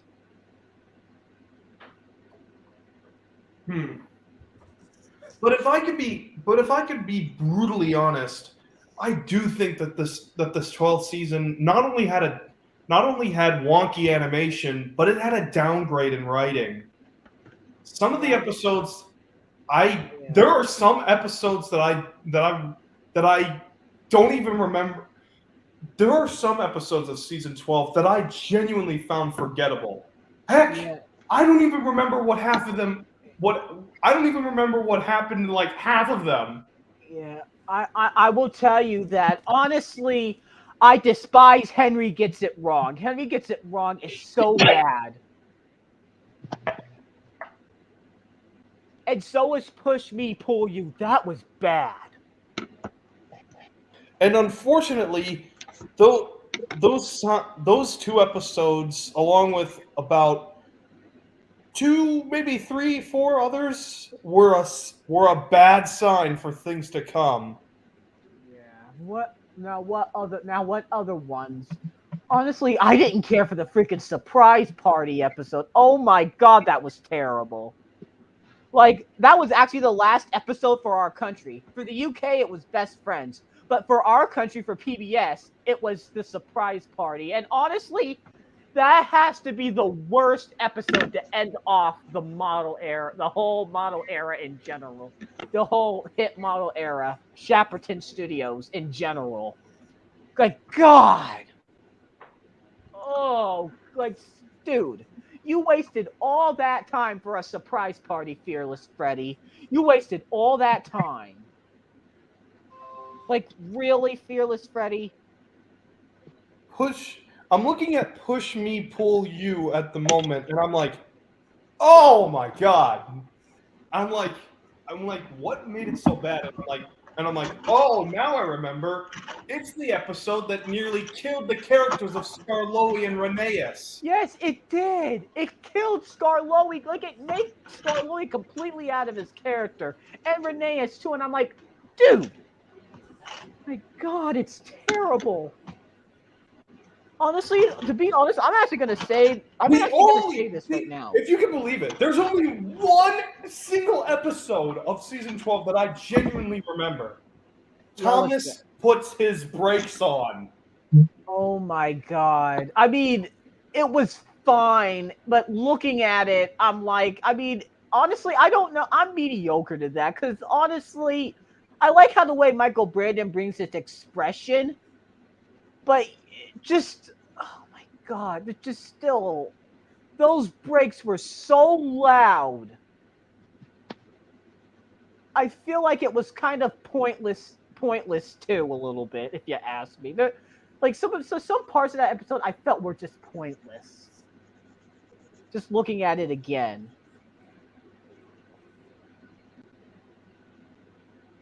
Let's see. I'm looking through the episode list of season 12. What else do we got? We got Heave Ho Thomas. Yeah, that episode wasn't too bad. I mean, it was the very first one I saw, but to really be on, I think the season would have been better if they just still stuck with the model still. Yeah. And of course, I almost forgot about the token Thomas Hates Diesel episode, Thomas and the Billboard. Oh, yes. I mean, the music isn't bad. But honestly, looking at it, I'm going to say that that's a hit or miss episode as well. The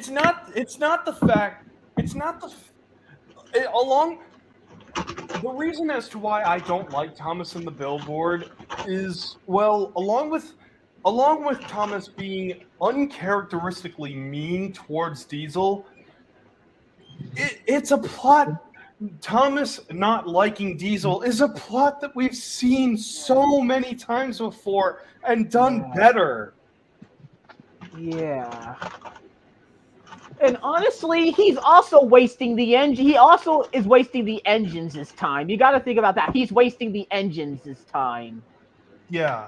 Like he's telling, come on, everybody, let's bring back. And then they all go back out again. Come on, everybody, come back. And then they're bringing back out again.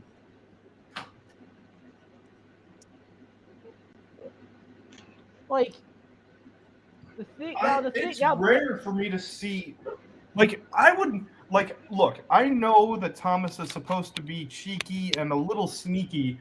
Yeah. But I would never see Thomas be this petty over what was, by all logic, a simple accident by Diesel.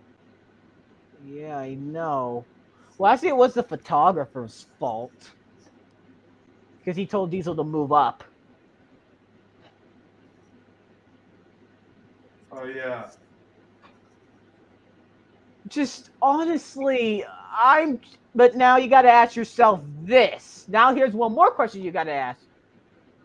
Are you kind of glad that they actually got the two Michaels back instead of having Bronston to take over? If it aired with Pierce Bronston, how do you think you would have rated season 12? Do you think you would have rated season 12 a lot worse? If I could be honest, yeah. I don't know. I've always wondered what would have happened if Pierce Brosnan actually did come in for season 12 instead of just doing the Great Discovery. I've always wondered that. I mean, there is a behind the scenes to it. He narrated. There's a clip of like Gordon takes a shortcut.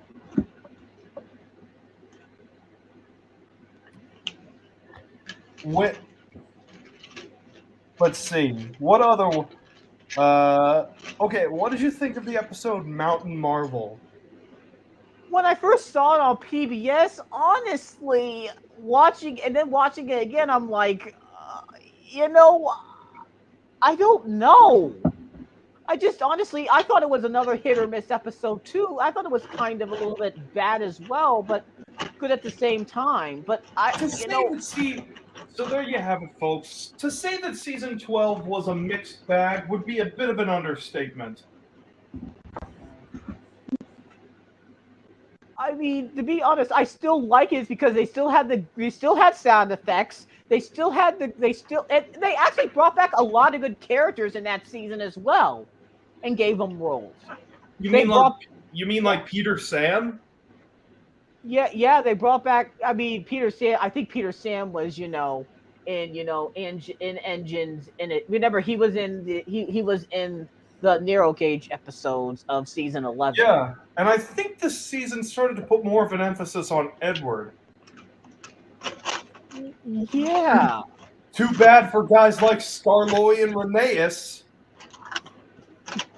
who basically had the rug pulled out from under them. Yeah, they brought back all the characters. Even Murdoch, who was actually one of my favorite, who was actually another one of my favorite character from the 7th season, was actually back in the season, and he had a few roles in the season. He was in Thomas Puts His Brakes On, and he was also in Excellent Emily, which is why I actually like Excellent Emily. Because honestly, oh yeah, did anybody see my redub about that? Like, I did a redub on that. I did a redub on that back in January of 2020, and the way that Kaylee and me and Kaylee bonded in that episode was so good. We really bonded in that. Okay, I need you all to be honest with me. What are your feelings on Lady Hat? Lady Hat. I mean, she's a fine character. I mean, to be honestly, honest, I was never big of a fan on her. I mean, it's fine. Yeah, it's fine. But, let's just be. Oh, continue, Mason. I was gonna say, I mean, it's she's fine, but not too much of a fan of. Yeah. Mr. Topham, that would definitely be my favorite. Yeah, he would be my favorite human character, of course, by far. Honestly, Mr. Percival, honestly, I don't know about him. I mean, he's a fine character, but you know. And here's a season 12 episode that literally just came back into my mind. Percy and the Bandstand. Oh my god, that is an episode I found boring as well. I honestly thought that episode was boring. Another one that I found boring. And I suddenly remember why I just remembered about it now and no other time. It was forgettable. It's boring. I don't like it. It's boring. Like, oh god, I can't. I can't even watch it. It's one of the. See, that's the reason why I found season 12 to be the worst, to be the least good of the hit era model series, because not only was the animation off, but like I said before, the writing took a notable downgrade. Yeah, to a lot of episodes. Yeah, to a lot of episodes, yes. And I think that's, and then after that, oh my god, the Miller era. Oh my god. Listen, Sam. I know that you love Thomas down to the finest details, what with the sound effects and the music and all that stuff. But see, you could have a great presentation, the best presentation possible. But it all comes back to the writing. If your writing is bad, that means your episode is bad. I mean, yeah. And unfortunately, like I said just 2 times, the writing took a noticeable downgrade. There were more forgettable and, dare I say, bad episodes in season 12 than any other season before it. I mean, to be honest, Jimmy, now this is just your opinion. I mean, but honestly, I could find a lot of episodes from CGI to be forgettable. The full CGI to be forgettable. Let's be honest, the only thing I kind of liked from Nitrogen was Hero of the Rails. That's like the only thing I actually liked. Dude, I never said that seasons 13 to 16 were good. They're bad. They're bad. Yeah, they're bad. Like, and honestly, really bad. Like, yes, it's like annoying. really bad. Like, oh my god, how on earth could you get away with being this bad? Yes. It is bad. It's just bad. Like the episodes were not even. Oh my god, I forgot a lot about the episodes, to be honest. I'll tell you one thing I didn't forget about most of those episodes. Yeah, the rhyming. The goddamn rhyming. Sharon Miller tried to rip off Dr. Seuss. This isn't Dr. Seuss. This is Thomas. That I can't What is it, believe like, you took the words. You genuinely took the words right out of my mouth. Wait, really? I did? Holy shoot! I didn't. Holy shit! Oh my I god. was going to say the rhyming. Wow. Seriously, having the characters rhyme was one of the stupidest decisions I've ever seen in Honestly, even season 12 didn't do that. Season 12 barely did the rhyme. Season 12, even with all its faults, and trust me, there are quite a few faults. Yeah. Even they didn't like do rhyming. Yeah. And honestly, season 12 was actually the first season of Sharon Miller be as head writer. And honestly, she downgraded over time. She's let's say that she's probably the worst writer of Thomas. Folks, I genuinely meant it when I said that season 12 was a bad sign for things to come. Yes, it was. Oh, absolutely. It was a bad sign. Cause I'm like, oh gosh, when I saw the faces, I'm like, I know Thomas is gonna just take a bad turn after a while. I know Thomas is gonna take a bad turn for this. Now, this brings up the obvious question, a question that has already been answered by the unlucky Tug. Is this worse than Blubber? And in my opinion, no, not by a long shot. No, certainly not. No. I still think now, I know y'all are gonna probably kill me, but the beginning of the Brenner era, honestly, I mean, it was an improvement, but still, I could care less about the first three, like season 17. To be honest with you, 17, 18, and 19, to be honest. I could care less about them because I honestly just did not like it. And and now don't get me wrong, it's probably because I didn't really like that they took the full model series off PBS, and that was probably my trigger, and that PBS was going into a downhill zone.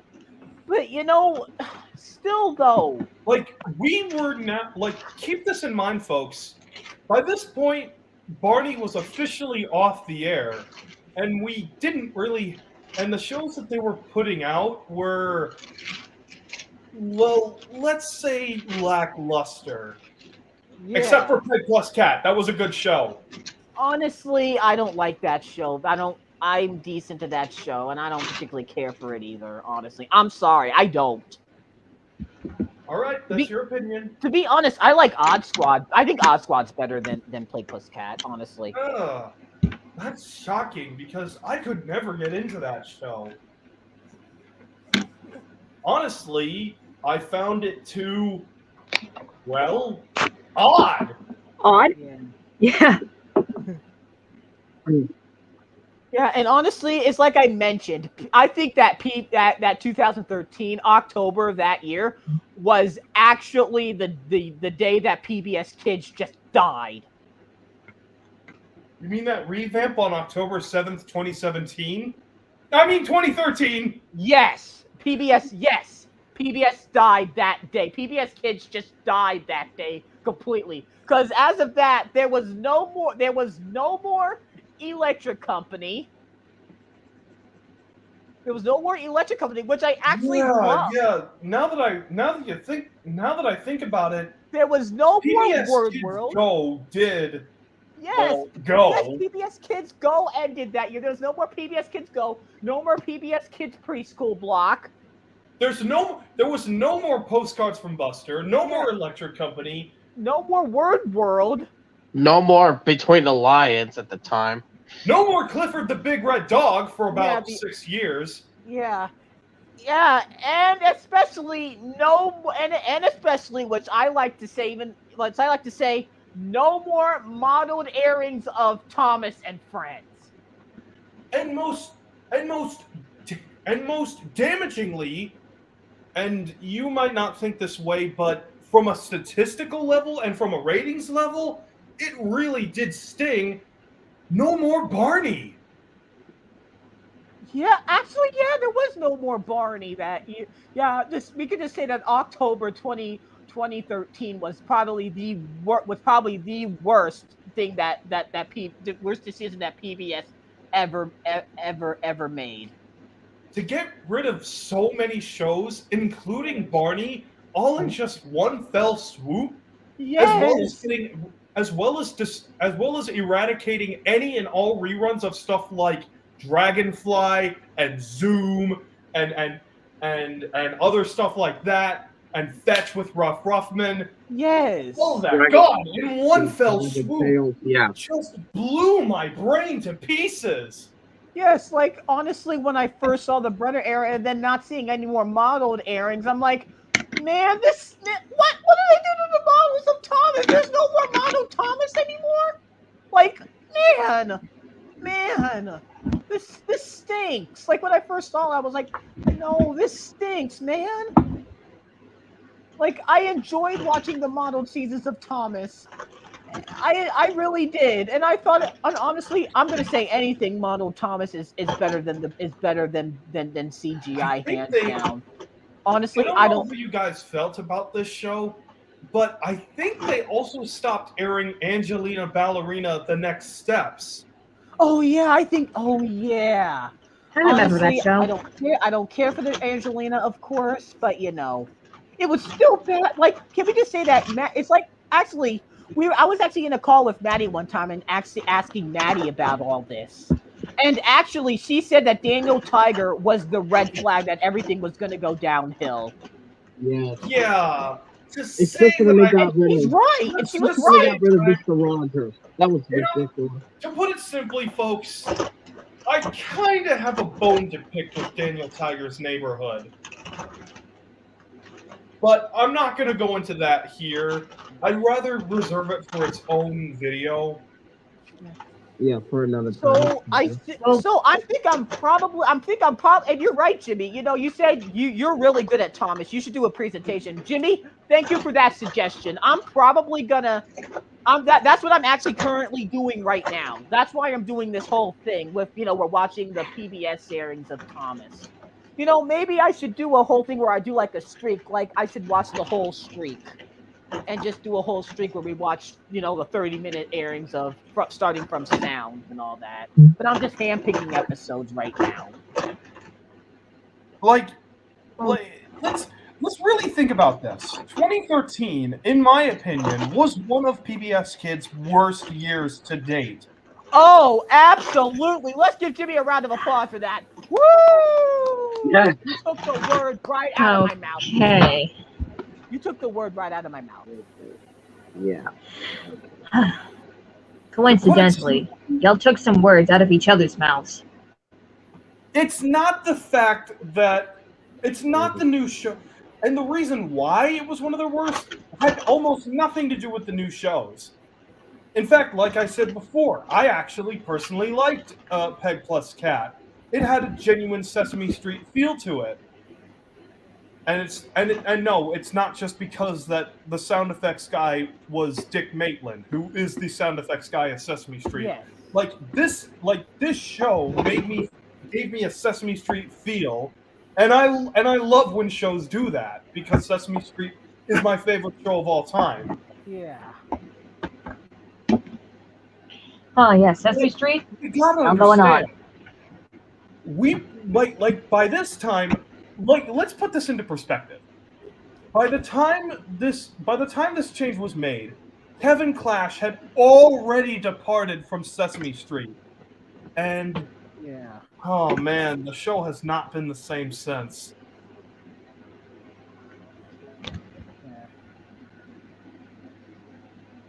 to put it simply, and to make like the reason why I say 2013 was one of the worst years of PBS Kids has almost nothing to do with the new shows.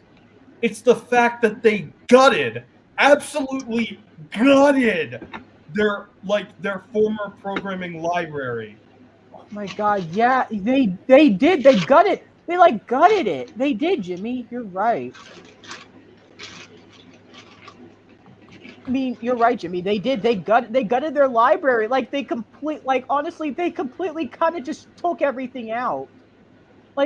Honestly, let's really put this into perspective. Like on October 7th alone, we were it was officially the turn of a new era. We lost a lot of reruns of a lot of shows all at once. We lost reruns of Dragonfly TV. We lost the original Clifford the Big Red Dog. We lost Zaboomafoo. We lost what did we lose? We lost Barney? Yes, we lost Barney. And we've lost seasons 10 through 12 of Thomas. That we lost the Berenstain Bears. Well, actually, it still airs. Actually, do you want me to really be honest? I think it still airs on Michael Ruffin's station. That's what he says. Yeah. Oh yes, Treehouse in Canada. Yeah. His station. And honestly, I think broadcast stopped a long time ago. Yeah. We lost Maya and Miguel. Oh my god, yes. We lost. Oh man, Jesus. We lost.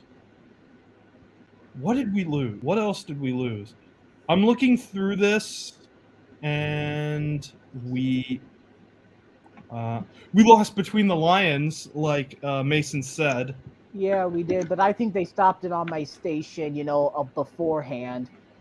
We lost the Electric Company. Bye. Yeah. We lost any and all reruns of Teletubbies. We lost Word World as well. We lost Naughty. We lost Dragon Tales. Childhood. We lost a whole bunch of these shows. We did.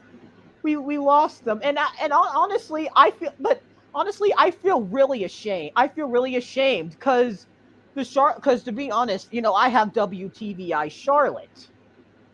Is one of the PBS stations that I had, and it was the closest one towards me where I lived across the state line from. And honestly, they were actually airing Thomas at 12:30. And I would catch the model airings of Thomas when I moved back into this area. I recorded and I think the last model airings that they aired on PBS were seasons. There was one more show that we lost in all this, like all that rebranding. Reading Rainbow. Oh yeah, we did.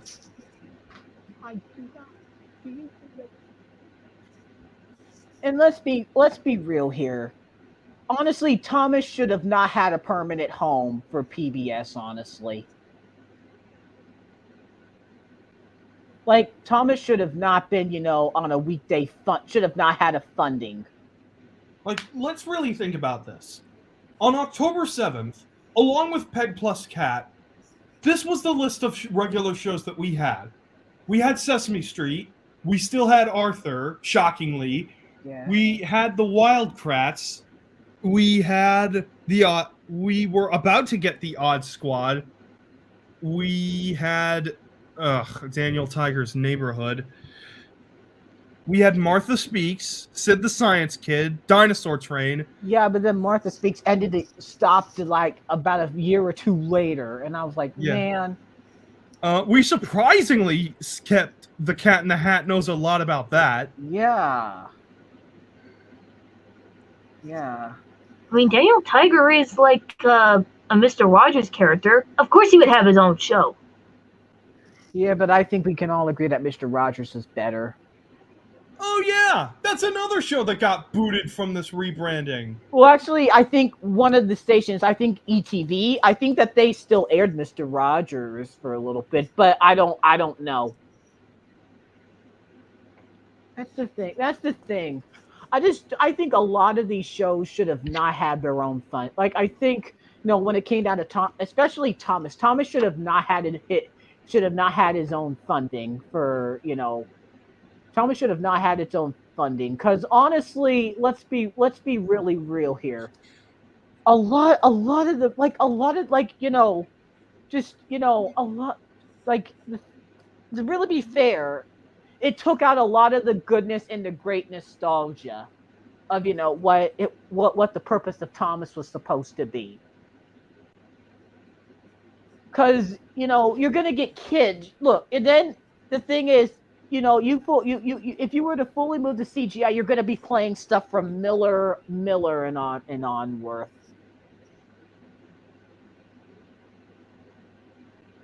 Like the thing is, they took for the CGI, they took out the island of Sodor is surrounded by beautiful blue. They took that out when it came to a funding. They took that out. They took the CGI part of it out. I know I'm probably not making sense here, but I'm trying to explain it the best that I can to you.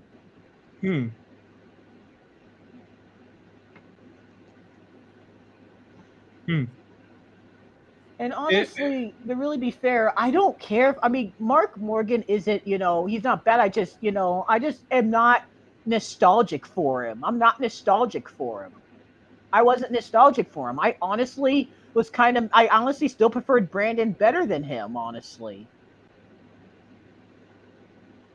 It's kind of sad. It was kind of sad to really see Brandon go. Because he was my narrator.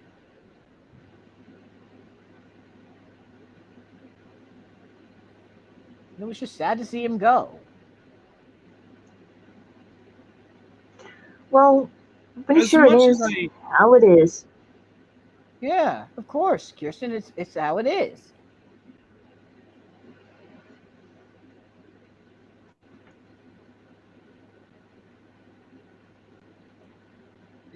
To be quite honest. Yeah.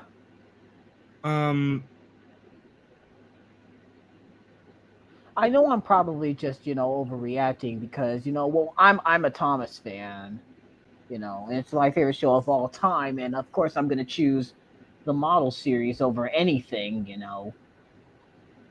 But, I know. Like, I know that Thomas is probably your favorite show ever. Yeah, it is.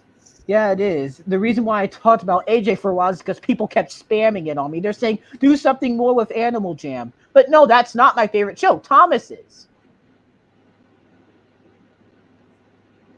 I mean, Animal Jam is a pretty good show.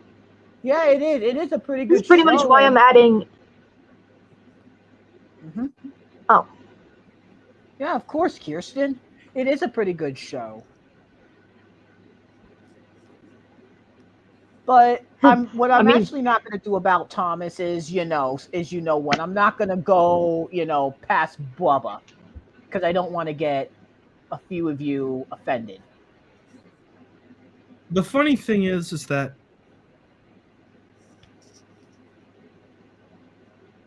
I will state, when it comes to the Andrew Brenner era, I do agree with your stance on season 17. I didn't really see that much of a change in season 17 compared to the previous CGI seasons. Yeah, I just didn't see much of a change. I mean, season 19 with the specials were a little bit of I could see a little bit of it, but season 20 is I believe when it really began to change. Season 20 to me is when it really began to change. I agree with your opinion, but I actually disagree. I feel that the show started to get back on its feet around the middle of season 18. I mean, I see what you mean, I mean, they brought back Duck. They brought back Oliver for another time. I mean, they brought back Duck. They brought back Oliver. But honestly, the reason why I say I say season 20 is because, you know, everybody had their own story. You know, Donald and Douglas, you know, Chris, you know, with the music, Chris Renshaw actually tried to bring the music back. Just, you know, after season 12, I just believe Robert Hartstone just kind of died down on it. And honestly, I don't agree with, and honestly, with the music, I do not agree with the Unlucky Tug about it. I think that Robert Hartstone did a lot better during during the hit model era than he did in the CGI. Because here's the To be thing. honest, I can't disagree with you. Robert Hartshorn's music got more generic the further we got into it. Like it got more like it just got more lazy. Like it just honestly watching some of the watching stuff like watching like the whole hit era of like the CGI part of it with the Miller. I'm like, God, you know, God, this isn't even that good. This is kind of just slapped on. This is kind of slapped on here. It's like the slapdash. Like it's just a slapdash. He like didn't even put much effort into any of this. Oh, like, and sadly, Chris Renshaw was worse. I mean, some of his music is catchy though. So some of Chris Renshaw's music was actually pretty. Honestly, I have to say with Oliver Davis. Like when he did the part with Oliver Davis, yes. But in his Brubba era, actually, with his Brubba era, no. I didn't really like it either in his Brubba era. But honestly, I'm going to say that Chris Renshaw actually only did good in seasons 20 and 21. I don't even think he did all that good there. I want to say this off the bat. I hated his Diesel song. Oh, it's full of surprises. Or are you talking about the Diesel theme, like yeah,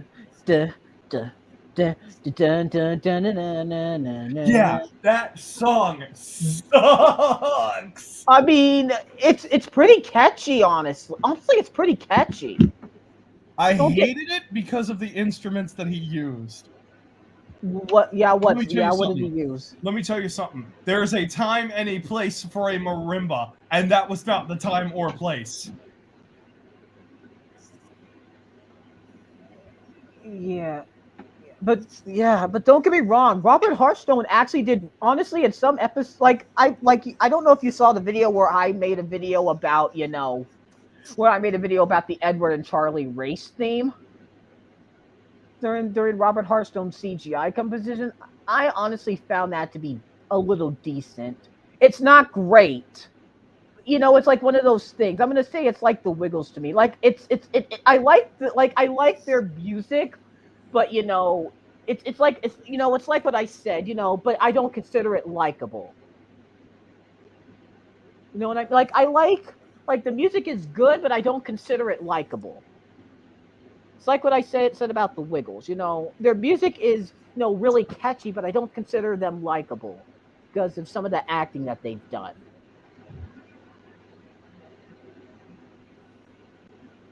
Now, don't get me wrong.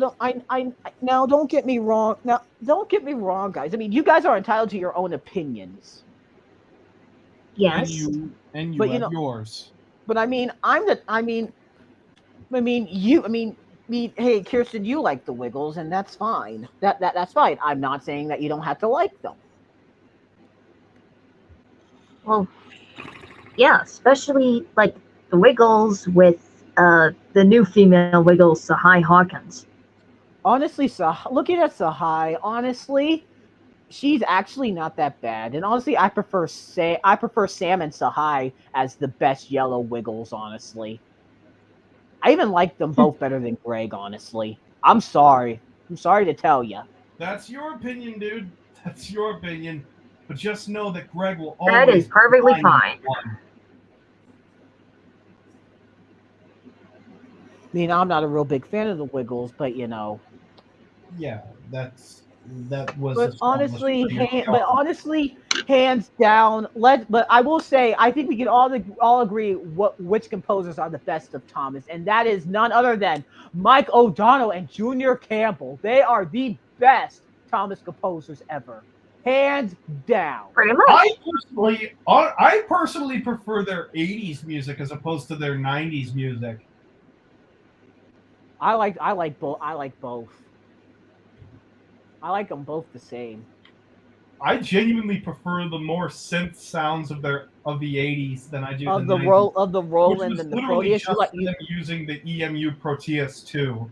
Yeah, I mean, yeah. So you like their Roland stuff, like their Roland Thomas stuff, like that. They used Roland's from only seasons 1 and 2. They used Roland, but from seasons 3 through 7, they used the EMU Proteus 2. Yes.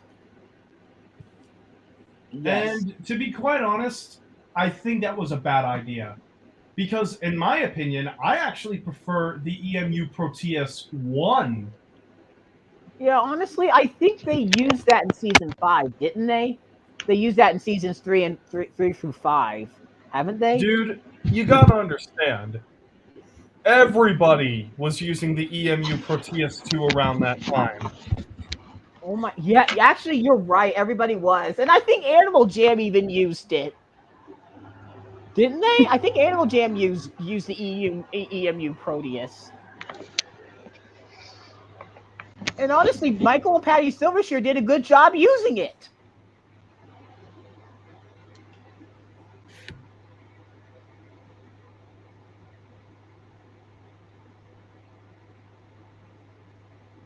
There was, outside of Bob Singleton as Barney, there was only one. Like, you could say whatever you want about Junior Campbell and Mike O'Donnell. I do think that they were good composers. I just don't think that using the Proteus 2 was the right choice. In my opinion, they should have used a different instrument set to really stand out from the rest. I mean, maybe, but I mean, no. Honestly, I still enjoy listening to their music. Dude, I thank Oliver Love and GWR for finding the whole dubbing track of season 5. Like, I thank him so much because I am listening to a lot of the music, and it's so good. Okay, I won't disagree with you there. See, and I mean, like what would you expect? Season 5 is my personal favorite season. Yes, and honestly, now, because fan favorites here are seasons 4 and seasons 5, and honestly, out of the fan favorite season, I would definitely pick 5. Because season 4, honestly, a lot of the stories from season 4, honestly, didn't do a lot for me. Honestly, I'm sorry to say. Let's really think about this. Seasons 1 to 4, really, like almost all of their stories were taken straight from the books. Yeah. Season 5 was the first full-fledged season to be completely original and have stories completely on their own. Yes, and that's what makes it good.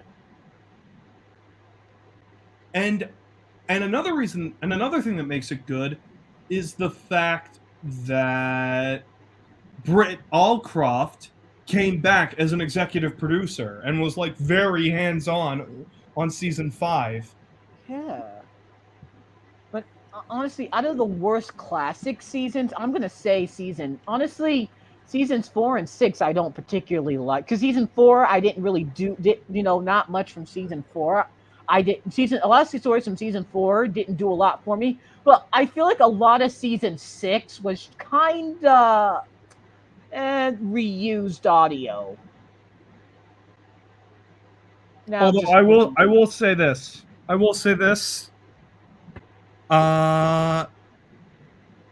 You know Elizabeth the Vintage Lori? Yeah. Alec Baldwin did her voice best. Yes. And nobody can change my mind on that. Yes. Alec Baldwin made her voice absolutely hilarious. Yes, he did. But honestly, for everything, and honestly, can we just say the worst? We could say that one of the worst stories of season 6 is Middle Engine. That has to be the worst. The worst. Let's see. That episode is about Arian Burt is playing a trick on Percy. Yes. Yes, they play a trick on Percy, and then later when they get to like the other side of the island, one of the other sides of the coal yard, Henry bumps Percy, and then Percy had his brakes on, and then he goes on to the timber ramp.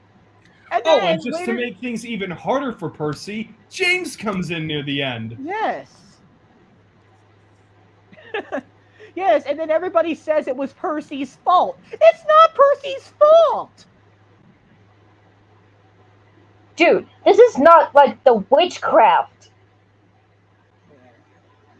Like, it's not Percy's fault that he ran up. That it was Henry's fault. He bumped into Percy. I was wondering. I needed a memory refresher on who Ari and Bert were, and the minute I found out that I remembered that they were Diesels. I was like, oh, that makes sense. Yeah. What, do you think they were like characters from Sesame Street?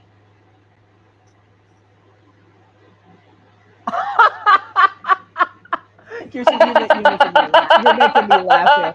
That is Bert and Ernie. Bert and Ernie. Oh my god! Oh my god! Bert and Ernie.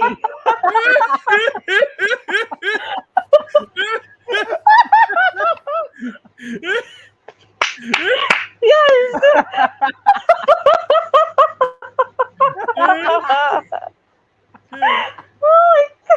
Ernie and Bert as the Diesels, and then Ernie be like, technically they're called Ari and Bert.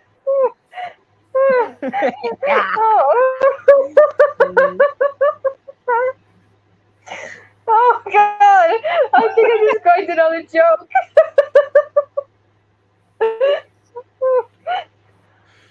It doesn't say that was a reference on the wiki, but it would make so much sense if it was.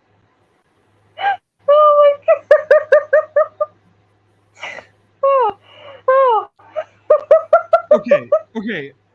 Okay. But that makes me wonder. What about an episode like James and the Red Balloon? Honestly, those episodes were pretty good. I think Percy's Chocolate Crunch is a fan favorite from that season, though. You want to know what one of my favorite episodes of all time of Thomas and Friends is? Yeah, what's that? Put Upon Percy. Oh my god, yes! Put Upon Percy was so... Oh my god, that story was good. I kid you not. Honestly, one of my favorite stories from the classic era would honestly have to be Best Dressed Engine. Is one of them. And by George. How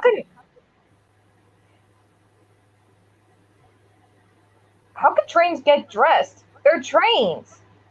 Okay. Here's the thing. Here's the thing.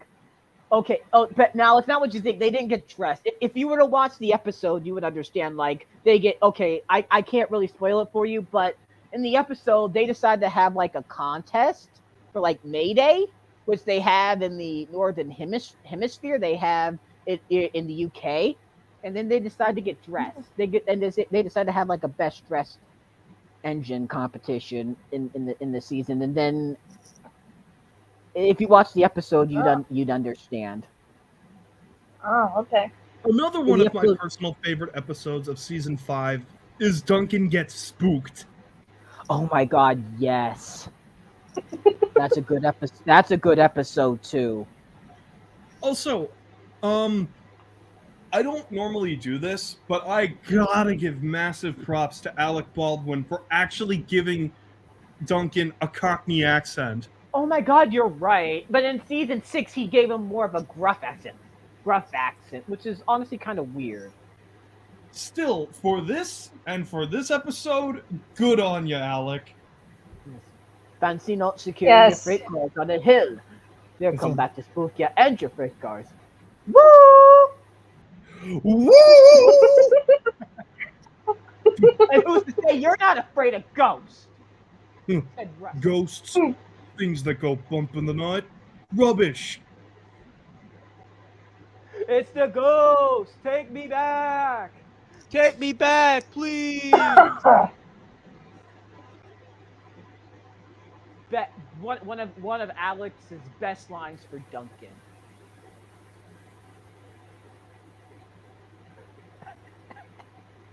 That was good.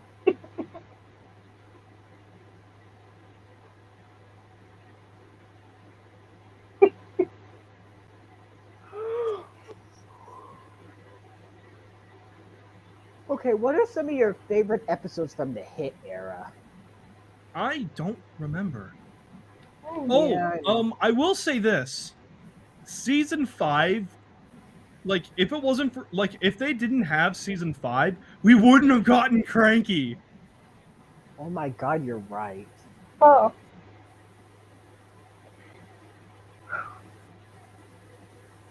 Oh my god. So watching, actually watching a lot of these, watching a lot of the hit era recently, and it's certainly not a fan favorite. I think the classic and Brenner are definitely people as a fan favorite. But honestly,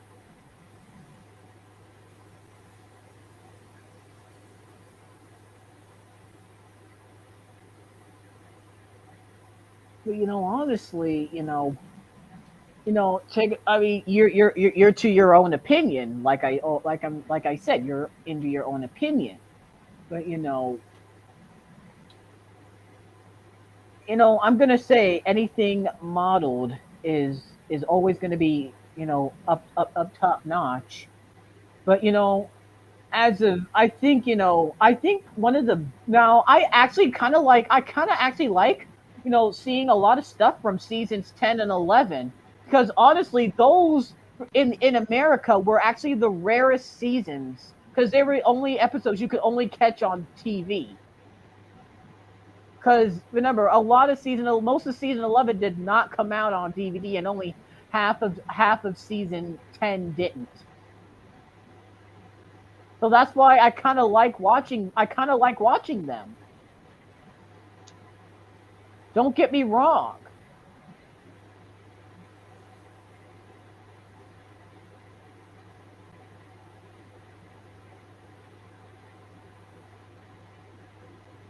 I mean, you're always entitled to your opinion here. Yeah, I think the only season 11 DVD that we got were Engines and Escapades. That had an official DVD release. I think there was one Thomas episode from like iTunes, but I think it was only released on iTunes, so we never got that.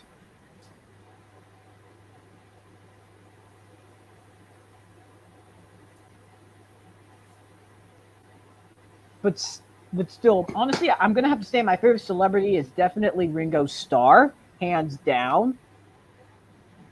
Oh, yeah, Ringo is... like, you know how people say Lemmy is God? Well, in this case, Ringo is God. Yeah, Ringo is the god of Thomas. For sake, I even kind of like him better than George, to be honest with you. I think he did better for seasons 1 and 2 better than George.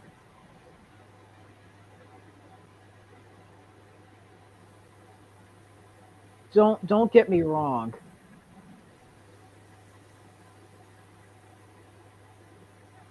But honestly, is it me? But I'm sure y'all probably noticed this. But George Carlin's voice in season 4 was kind of gruff. I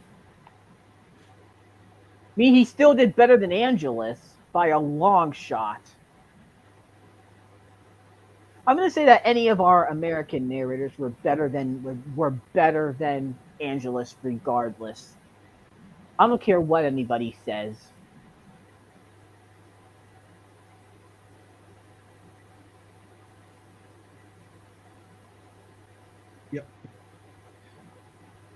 Like, I don't know what you guys' opinion on about I don't know what you guys' opinion on about Michelangelo's is, but honestly, he might have been good in some cases, but to me, I honestly after a while I got bored of his narration when I found his narration in 2010. I honestly got bored of his narration real quickly. I'll tell you one thing After a though. few months. I'll tell you one thing. Nobody can top George Carlin. Yeah. Yeah, I can understand. I mean, like maybe Ringo Starr, but that's a maybe. Yeah, maybe Ringo Starr. And honestly, for a while, I actually thought that Brandon was the best one for a while. And that's probably because I grew up with him. You know? I thought Brandon was the best for a while. But going back, I can see the flaws. I still like him. I still think he's one of my top narrators, but I don't know if he'll be my favorite. Honestly, it's kind of hard to really pick a favorite American narrator of Thomas, you know? It's kind of hard to me. I mean, they all did better than Angelus.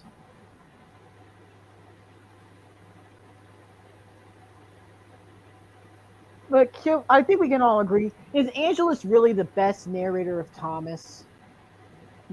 No, he's not.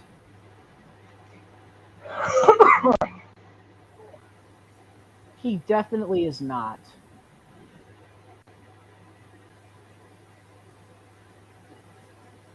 Well, you are right, Jimmy. I should have a freaking presentation on this.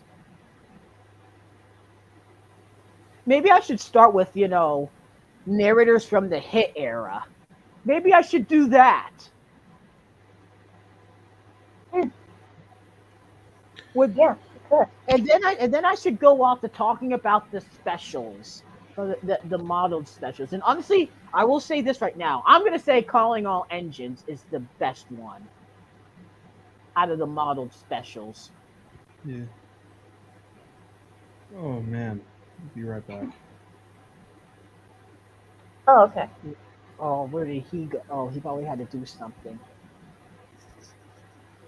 I mean, not trying to bash your opinion on stuff, Kirsten.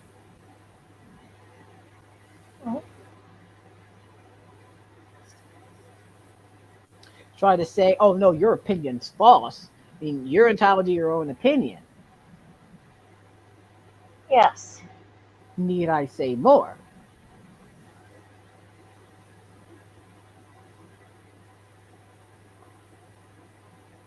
I mean, you could make a presentation on this whole thing. I think you're a better preacher than I am. Really? You think I'm good? You're pretty good. Yeah, but you be preaching that to the crowd. Yeah, I can't really do that much with Animal Jam yet because there's not all episodes out. So until all episodes come out of Animal Jam, I will definitely do a review on Animal Jam. But the good thing about Animal Jam is there is no 3-strike era. There's no 3-strike thing. There's just only a one mistake, you're out. One, just say, I wouldn't call it like a one big mistake and you're out. Now, I will say there's a few big mistakes that they made. Like, let me be honest. Yeah? I'll just tell you something. I think the episode, the not so moving episode, not the not so moving, but let's see, which one? The one with Ginger. I need to look up that episode again. I think. Yeah, the not so moving episode.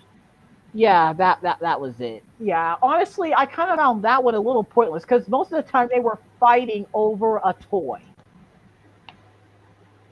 That's ridiculous. I found it real pointless. That's ridiculous. I just found the whole thing really pointless.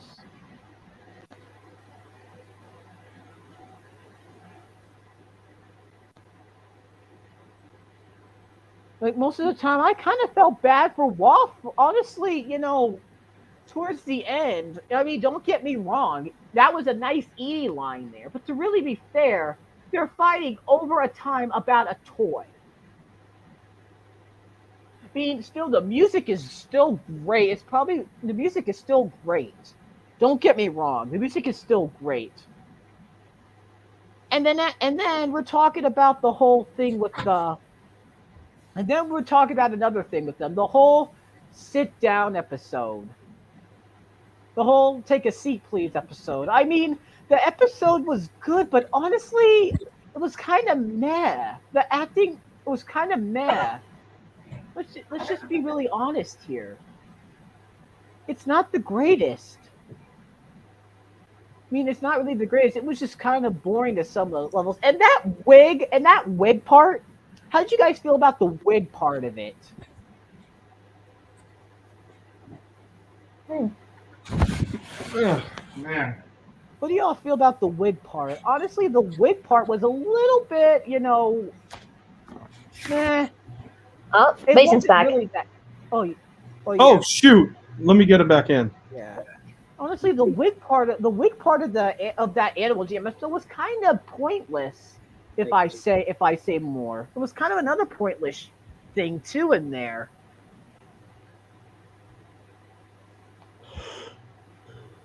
Don't get me wrong, but honestly, out of the DVDs, I will say the best DVD has got to be Let's Jam Together. Oh my God, the music, the songs in that were so great.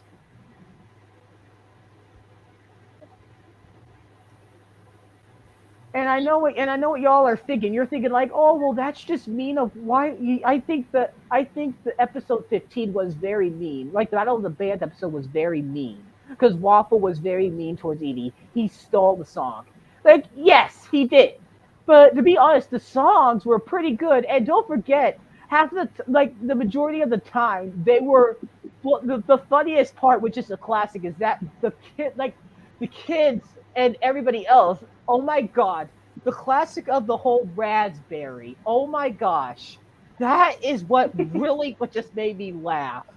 That's what I found so hysterical about the episode, is that we got a chance to laugh. And we got a chance to have a funny gimmick there. If I say more. See, Kirsten, you even find it funny. I would find it funny, yes. Bounce, freeze, crush, bust, jump, and oh my God, so funny. I literally hysterically laughed at that. That ought to be some of the most funniest things they ever did in Animal Jam. Like the glowing raspberry. Yeah. Honestly, that's the best. Honestly, that's the best thing about Animal Jam. There's no judging there's no anything as a 3-strike era. There's no anything about having 3 strikes you're out. That's the good thing about this. I don't have to point that out. Don't have to point that whole statement out like the Thomas fandom does. The whole 3-strike you're out. That's a good thing about Animal Jam. I don't have to put that on.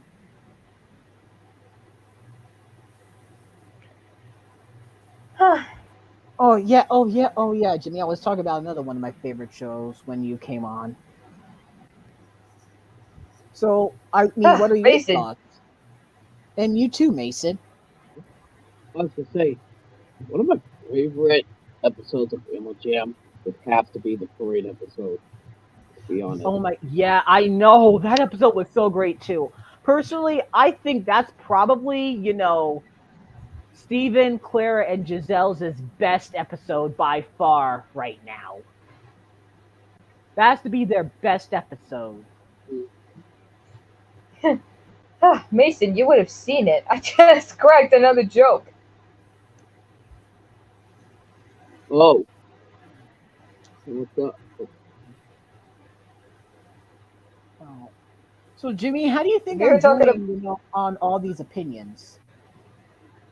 Honestly, the reason why I've been so silent is because, well, you started to ramble.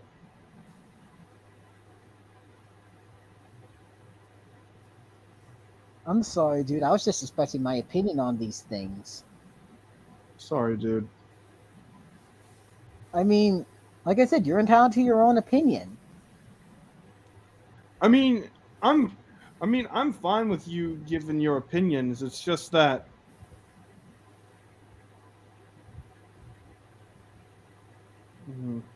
never mind.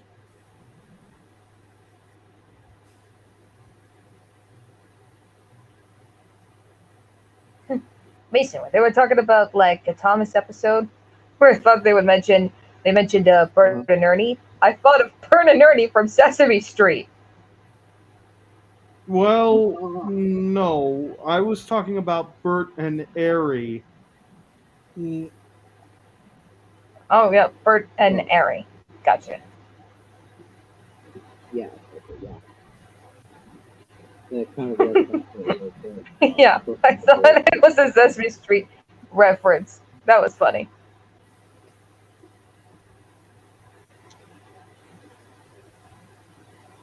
I was just having fun. I was just only trying to have fun, Jimmy. I wasn't trying to ruin your stream at all. I was just having, fun. Oh. I was just trying to have a little fun. I'm sorry. Like I was talking about nostalgic stuff. I don't want to make that mistake again.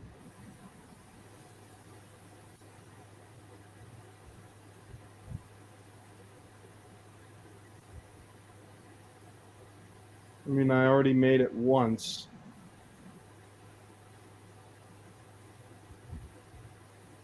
I'm just eating some of my candy apple or caramel apple covered in white chocolate and Reese's Pieces.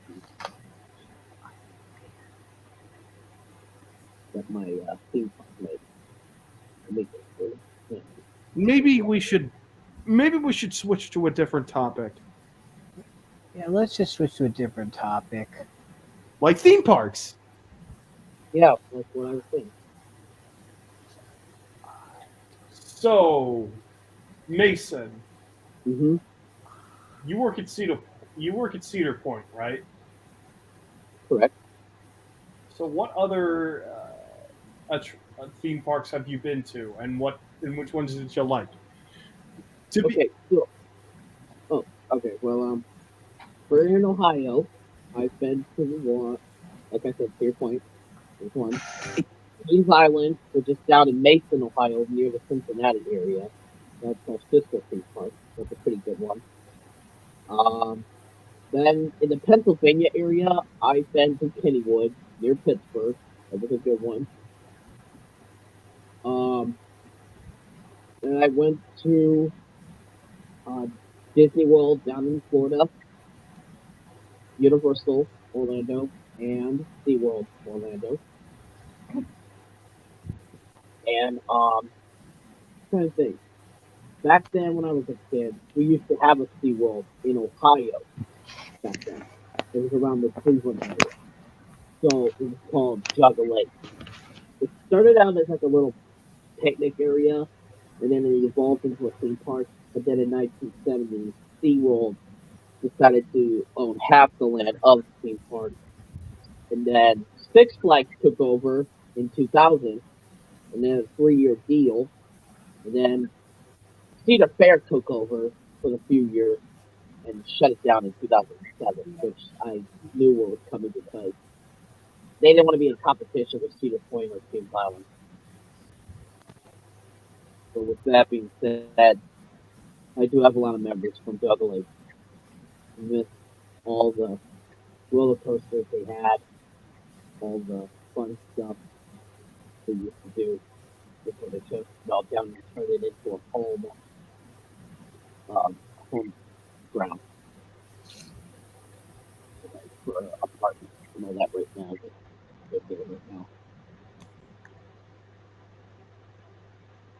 But and then for international, I've been to Marineland, which is in Niagara Falls. Kind of like SeaWorld, but smaller.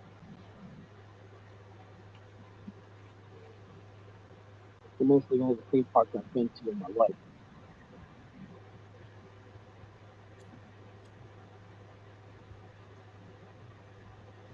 But my top favorite would have to be Toyman Get Surprised, but I would have to say, of course, Cedar Point. It's the roller coaster capital of the world.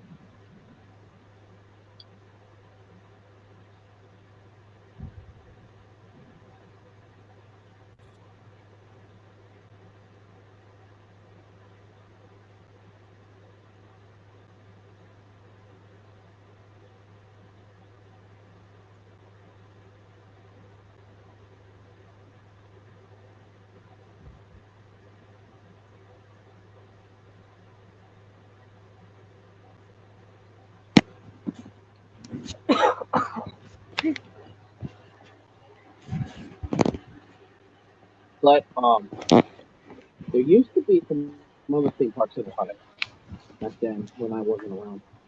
There was Euclid Beach Park, Chippewa Lake, and Myers Lake Theme Park. They're all gone. But the small one, there's three of them that are pretty small. Memphis Kittyland, Tuscarora Park, and Sluggers and Putters, which is right around my area of town. I thought you said poggers. Oh, Sluggers and Poggers, or yeah. But of course, there's Strickler's Grove. That's in Ross, Ohio, which is a half an hour away from Kings Island.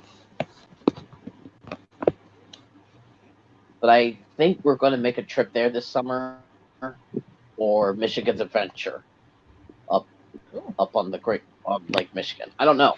I'll have to see what my roommate and I think about that.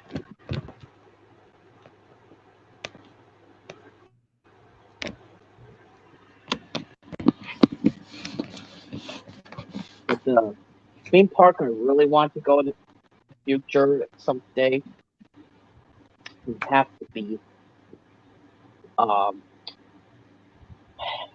would have to say I would like to go to Tokyo Disneyland and Blackpool Pleasure or Treasure Island. I don't know the theme park name, but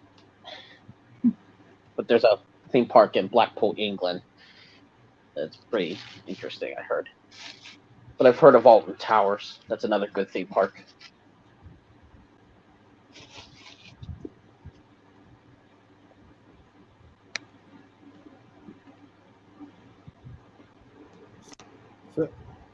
Sam?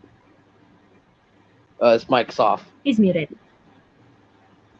Oh man, I think I But, took him off. But there's a problem going on with my theme park right now. Wait, there's a problem? Like, with my theme park, actually. We're facing a lawsuit. Because what? last year... Okay, let me tell you what happened. It was around mid-August, on August 15th of last year, Top Thrill Dragster, one of our record-breaking coasters that opened in 2003, had a big accident. So this is how it happened. As the ride was in motion,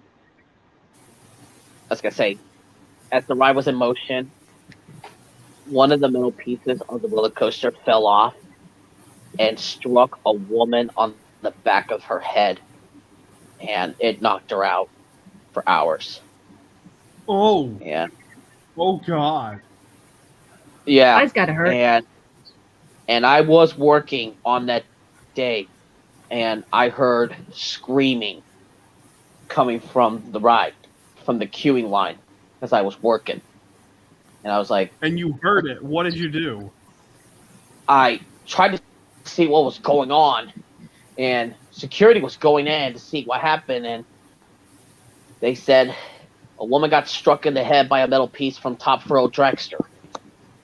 And I said, oh shit, that's... So they called Hey.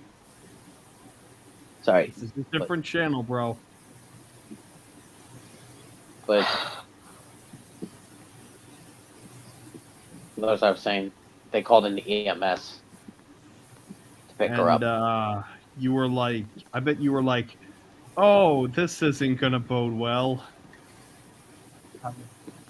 That it was like that, and I knew the park would face a lawsuit for that in a future date, which is this year. But I think we're suing the company who made that ride back then, and not to make a deal with them ever again for future dates of coaster.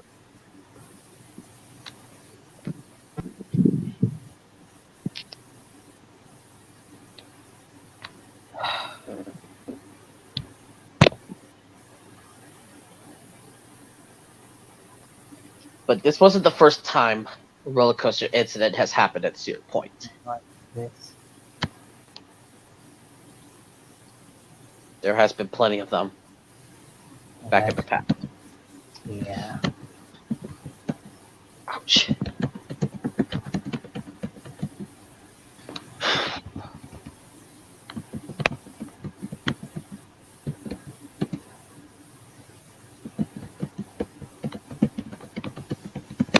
Somebody was mentioning my name earlier.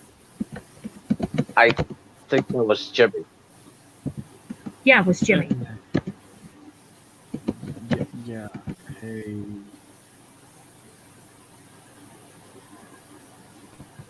But the department I work in is not what I told about this story, because that's ride operations.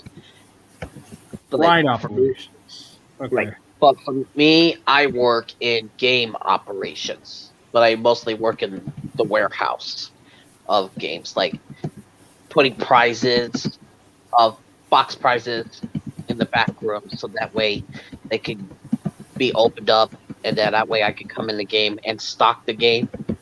So that way they'll be all ready for the guests to win prizes.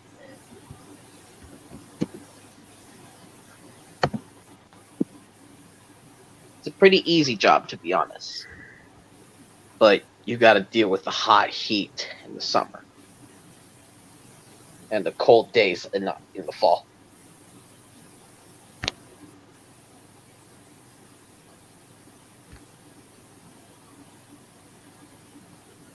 But with 4 years being a theme park veteran, it's really fun.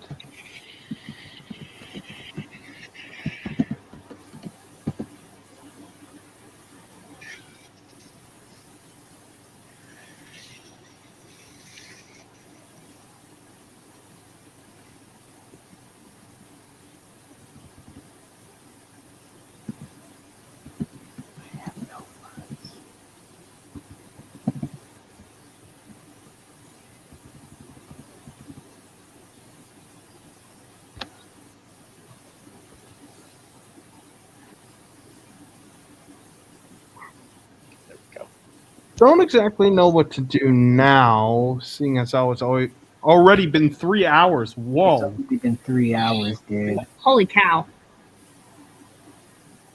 Now that's impressive. As Yeah. viewers say. I went 3 hours yesterday on my stream, but it was exhausting. From all that YTPs I had to react yesterday and reacting to one of Kirsten's videos. Well, that I did yesterday. I've been to a couple theme parks outside of Walt Disney World myself. Well, that's good. Let's see, I think I went to King's Dominion. Yeah, Doswell, Virginia. I went to Dutch Wonderland. Never heard of that one.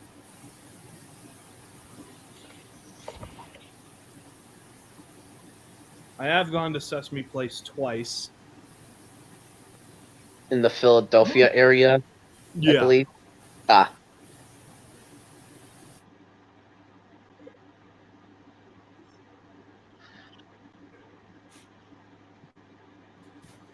And I think that's it. Oh.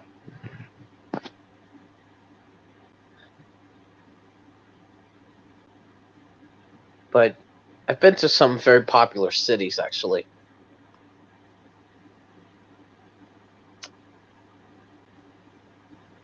Like Cleveland, for example, that's the most popular one in Northeast Ohio. Toledo in Northwest, Cincinnati in the Southwest, and Columbus in Central Ohio. But outside of Ohio, I've been to Chicago, Niagara Falls, Washington, D.C., Pittsburgh, and Orlando.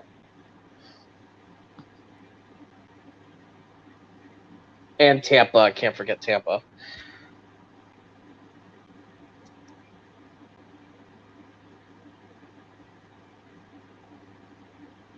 But hopefully in future reference.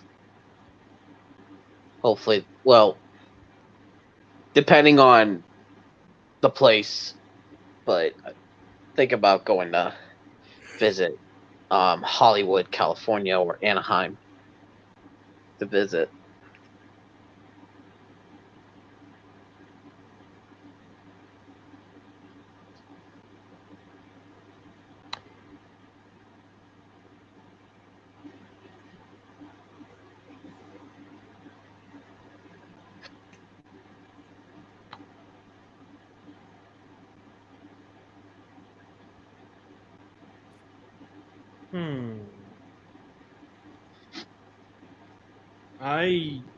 I'm looking forward to my theme park job. Again, I'm not going to tell you guys what it is until a couple days from now.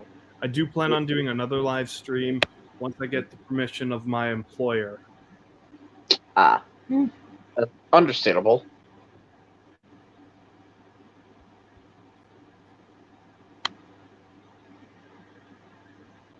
But of course, for you, Kirsten, there is a couple of Chuck E. Cheese's that are still currently in Ohio from my area. Like the one I've been to is the one in North Canton that's still going. And I think there's one in Fairlawn, Ohio, which is up in Akron. And Oh yeah. And I know I told you there used to be one here in Sandusky, and then they closed that one back 10 years ago. Okay, well, it's holy cow, it's already been 3 hours. Sam, are you still there? This mic's mute again. Muted again. Well, if he's still there, then... Oh, there he is. Okay. Okay, Sam, I just wanted to let you know that I'm about to wrap this up. Okay. This was a fun live stream. Yeah. Yeah, especially with the jokes that were cracked. Yeah. Again, you should see the beginning of that thing. That gave me one of the... I had one of the best jokes I ever had. Like, oh my god. I do plan on playing a little bit more of Dragon Ball Xenoverse live, but not too much. Yeah, I think you can only go live on here for 20 hours. So... Yep. Yeah. Yep.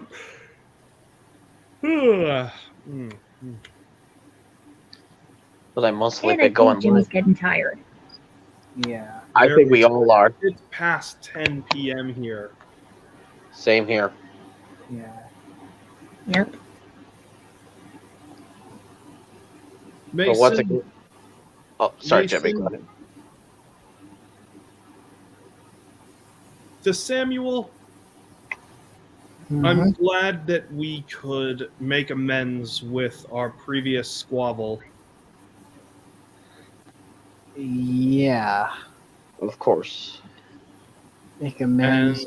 And I pray and I hope and I promise that I will never make any snide remarks to you like I did ever again. Okay. Okay. To Kirsten. Yes? I really enjoy your video. I really enjoyed your video, and I'm looking forward to rewatching it. And having you around here really makes, and just being able to talk to you really makes my day a whole lot better. You have that sense of joy that not even I am able to have on some days, and I really like that. Well, I'm glad, Jimmy. And Mason, Yep. I am proud to be a member of the Wolf Lord Purge, Mm-hmm. and I am proud to stand by you as one of your loyal soldiers. Of course. And for a recent update, has been nothing recently except for his plan won't expire.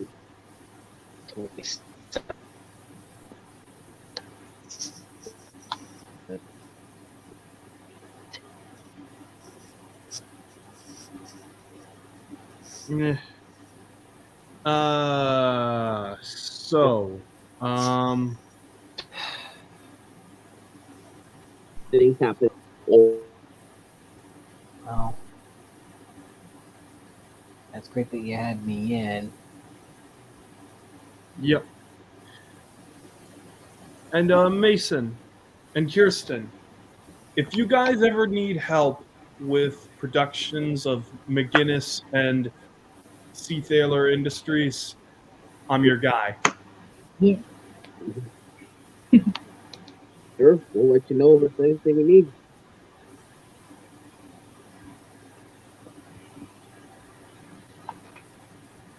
Okay, so with all that said, I think it's time we wrap this up. I don't exactly know when I'm going to go live next time, but I'm sure I'll do it before the next week, before the month is out. Well, I mean, it's 4 days, Jimmy. Like, I think we're in like 5 days before the month ends. All right, then I'll do a stream on. I'll probably do a stream on Sunday. Okay. All right. Until then, this is Jimmy and his friends signing off. Bye, guys. Yeah. Have a good night.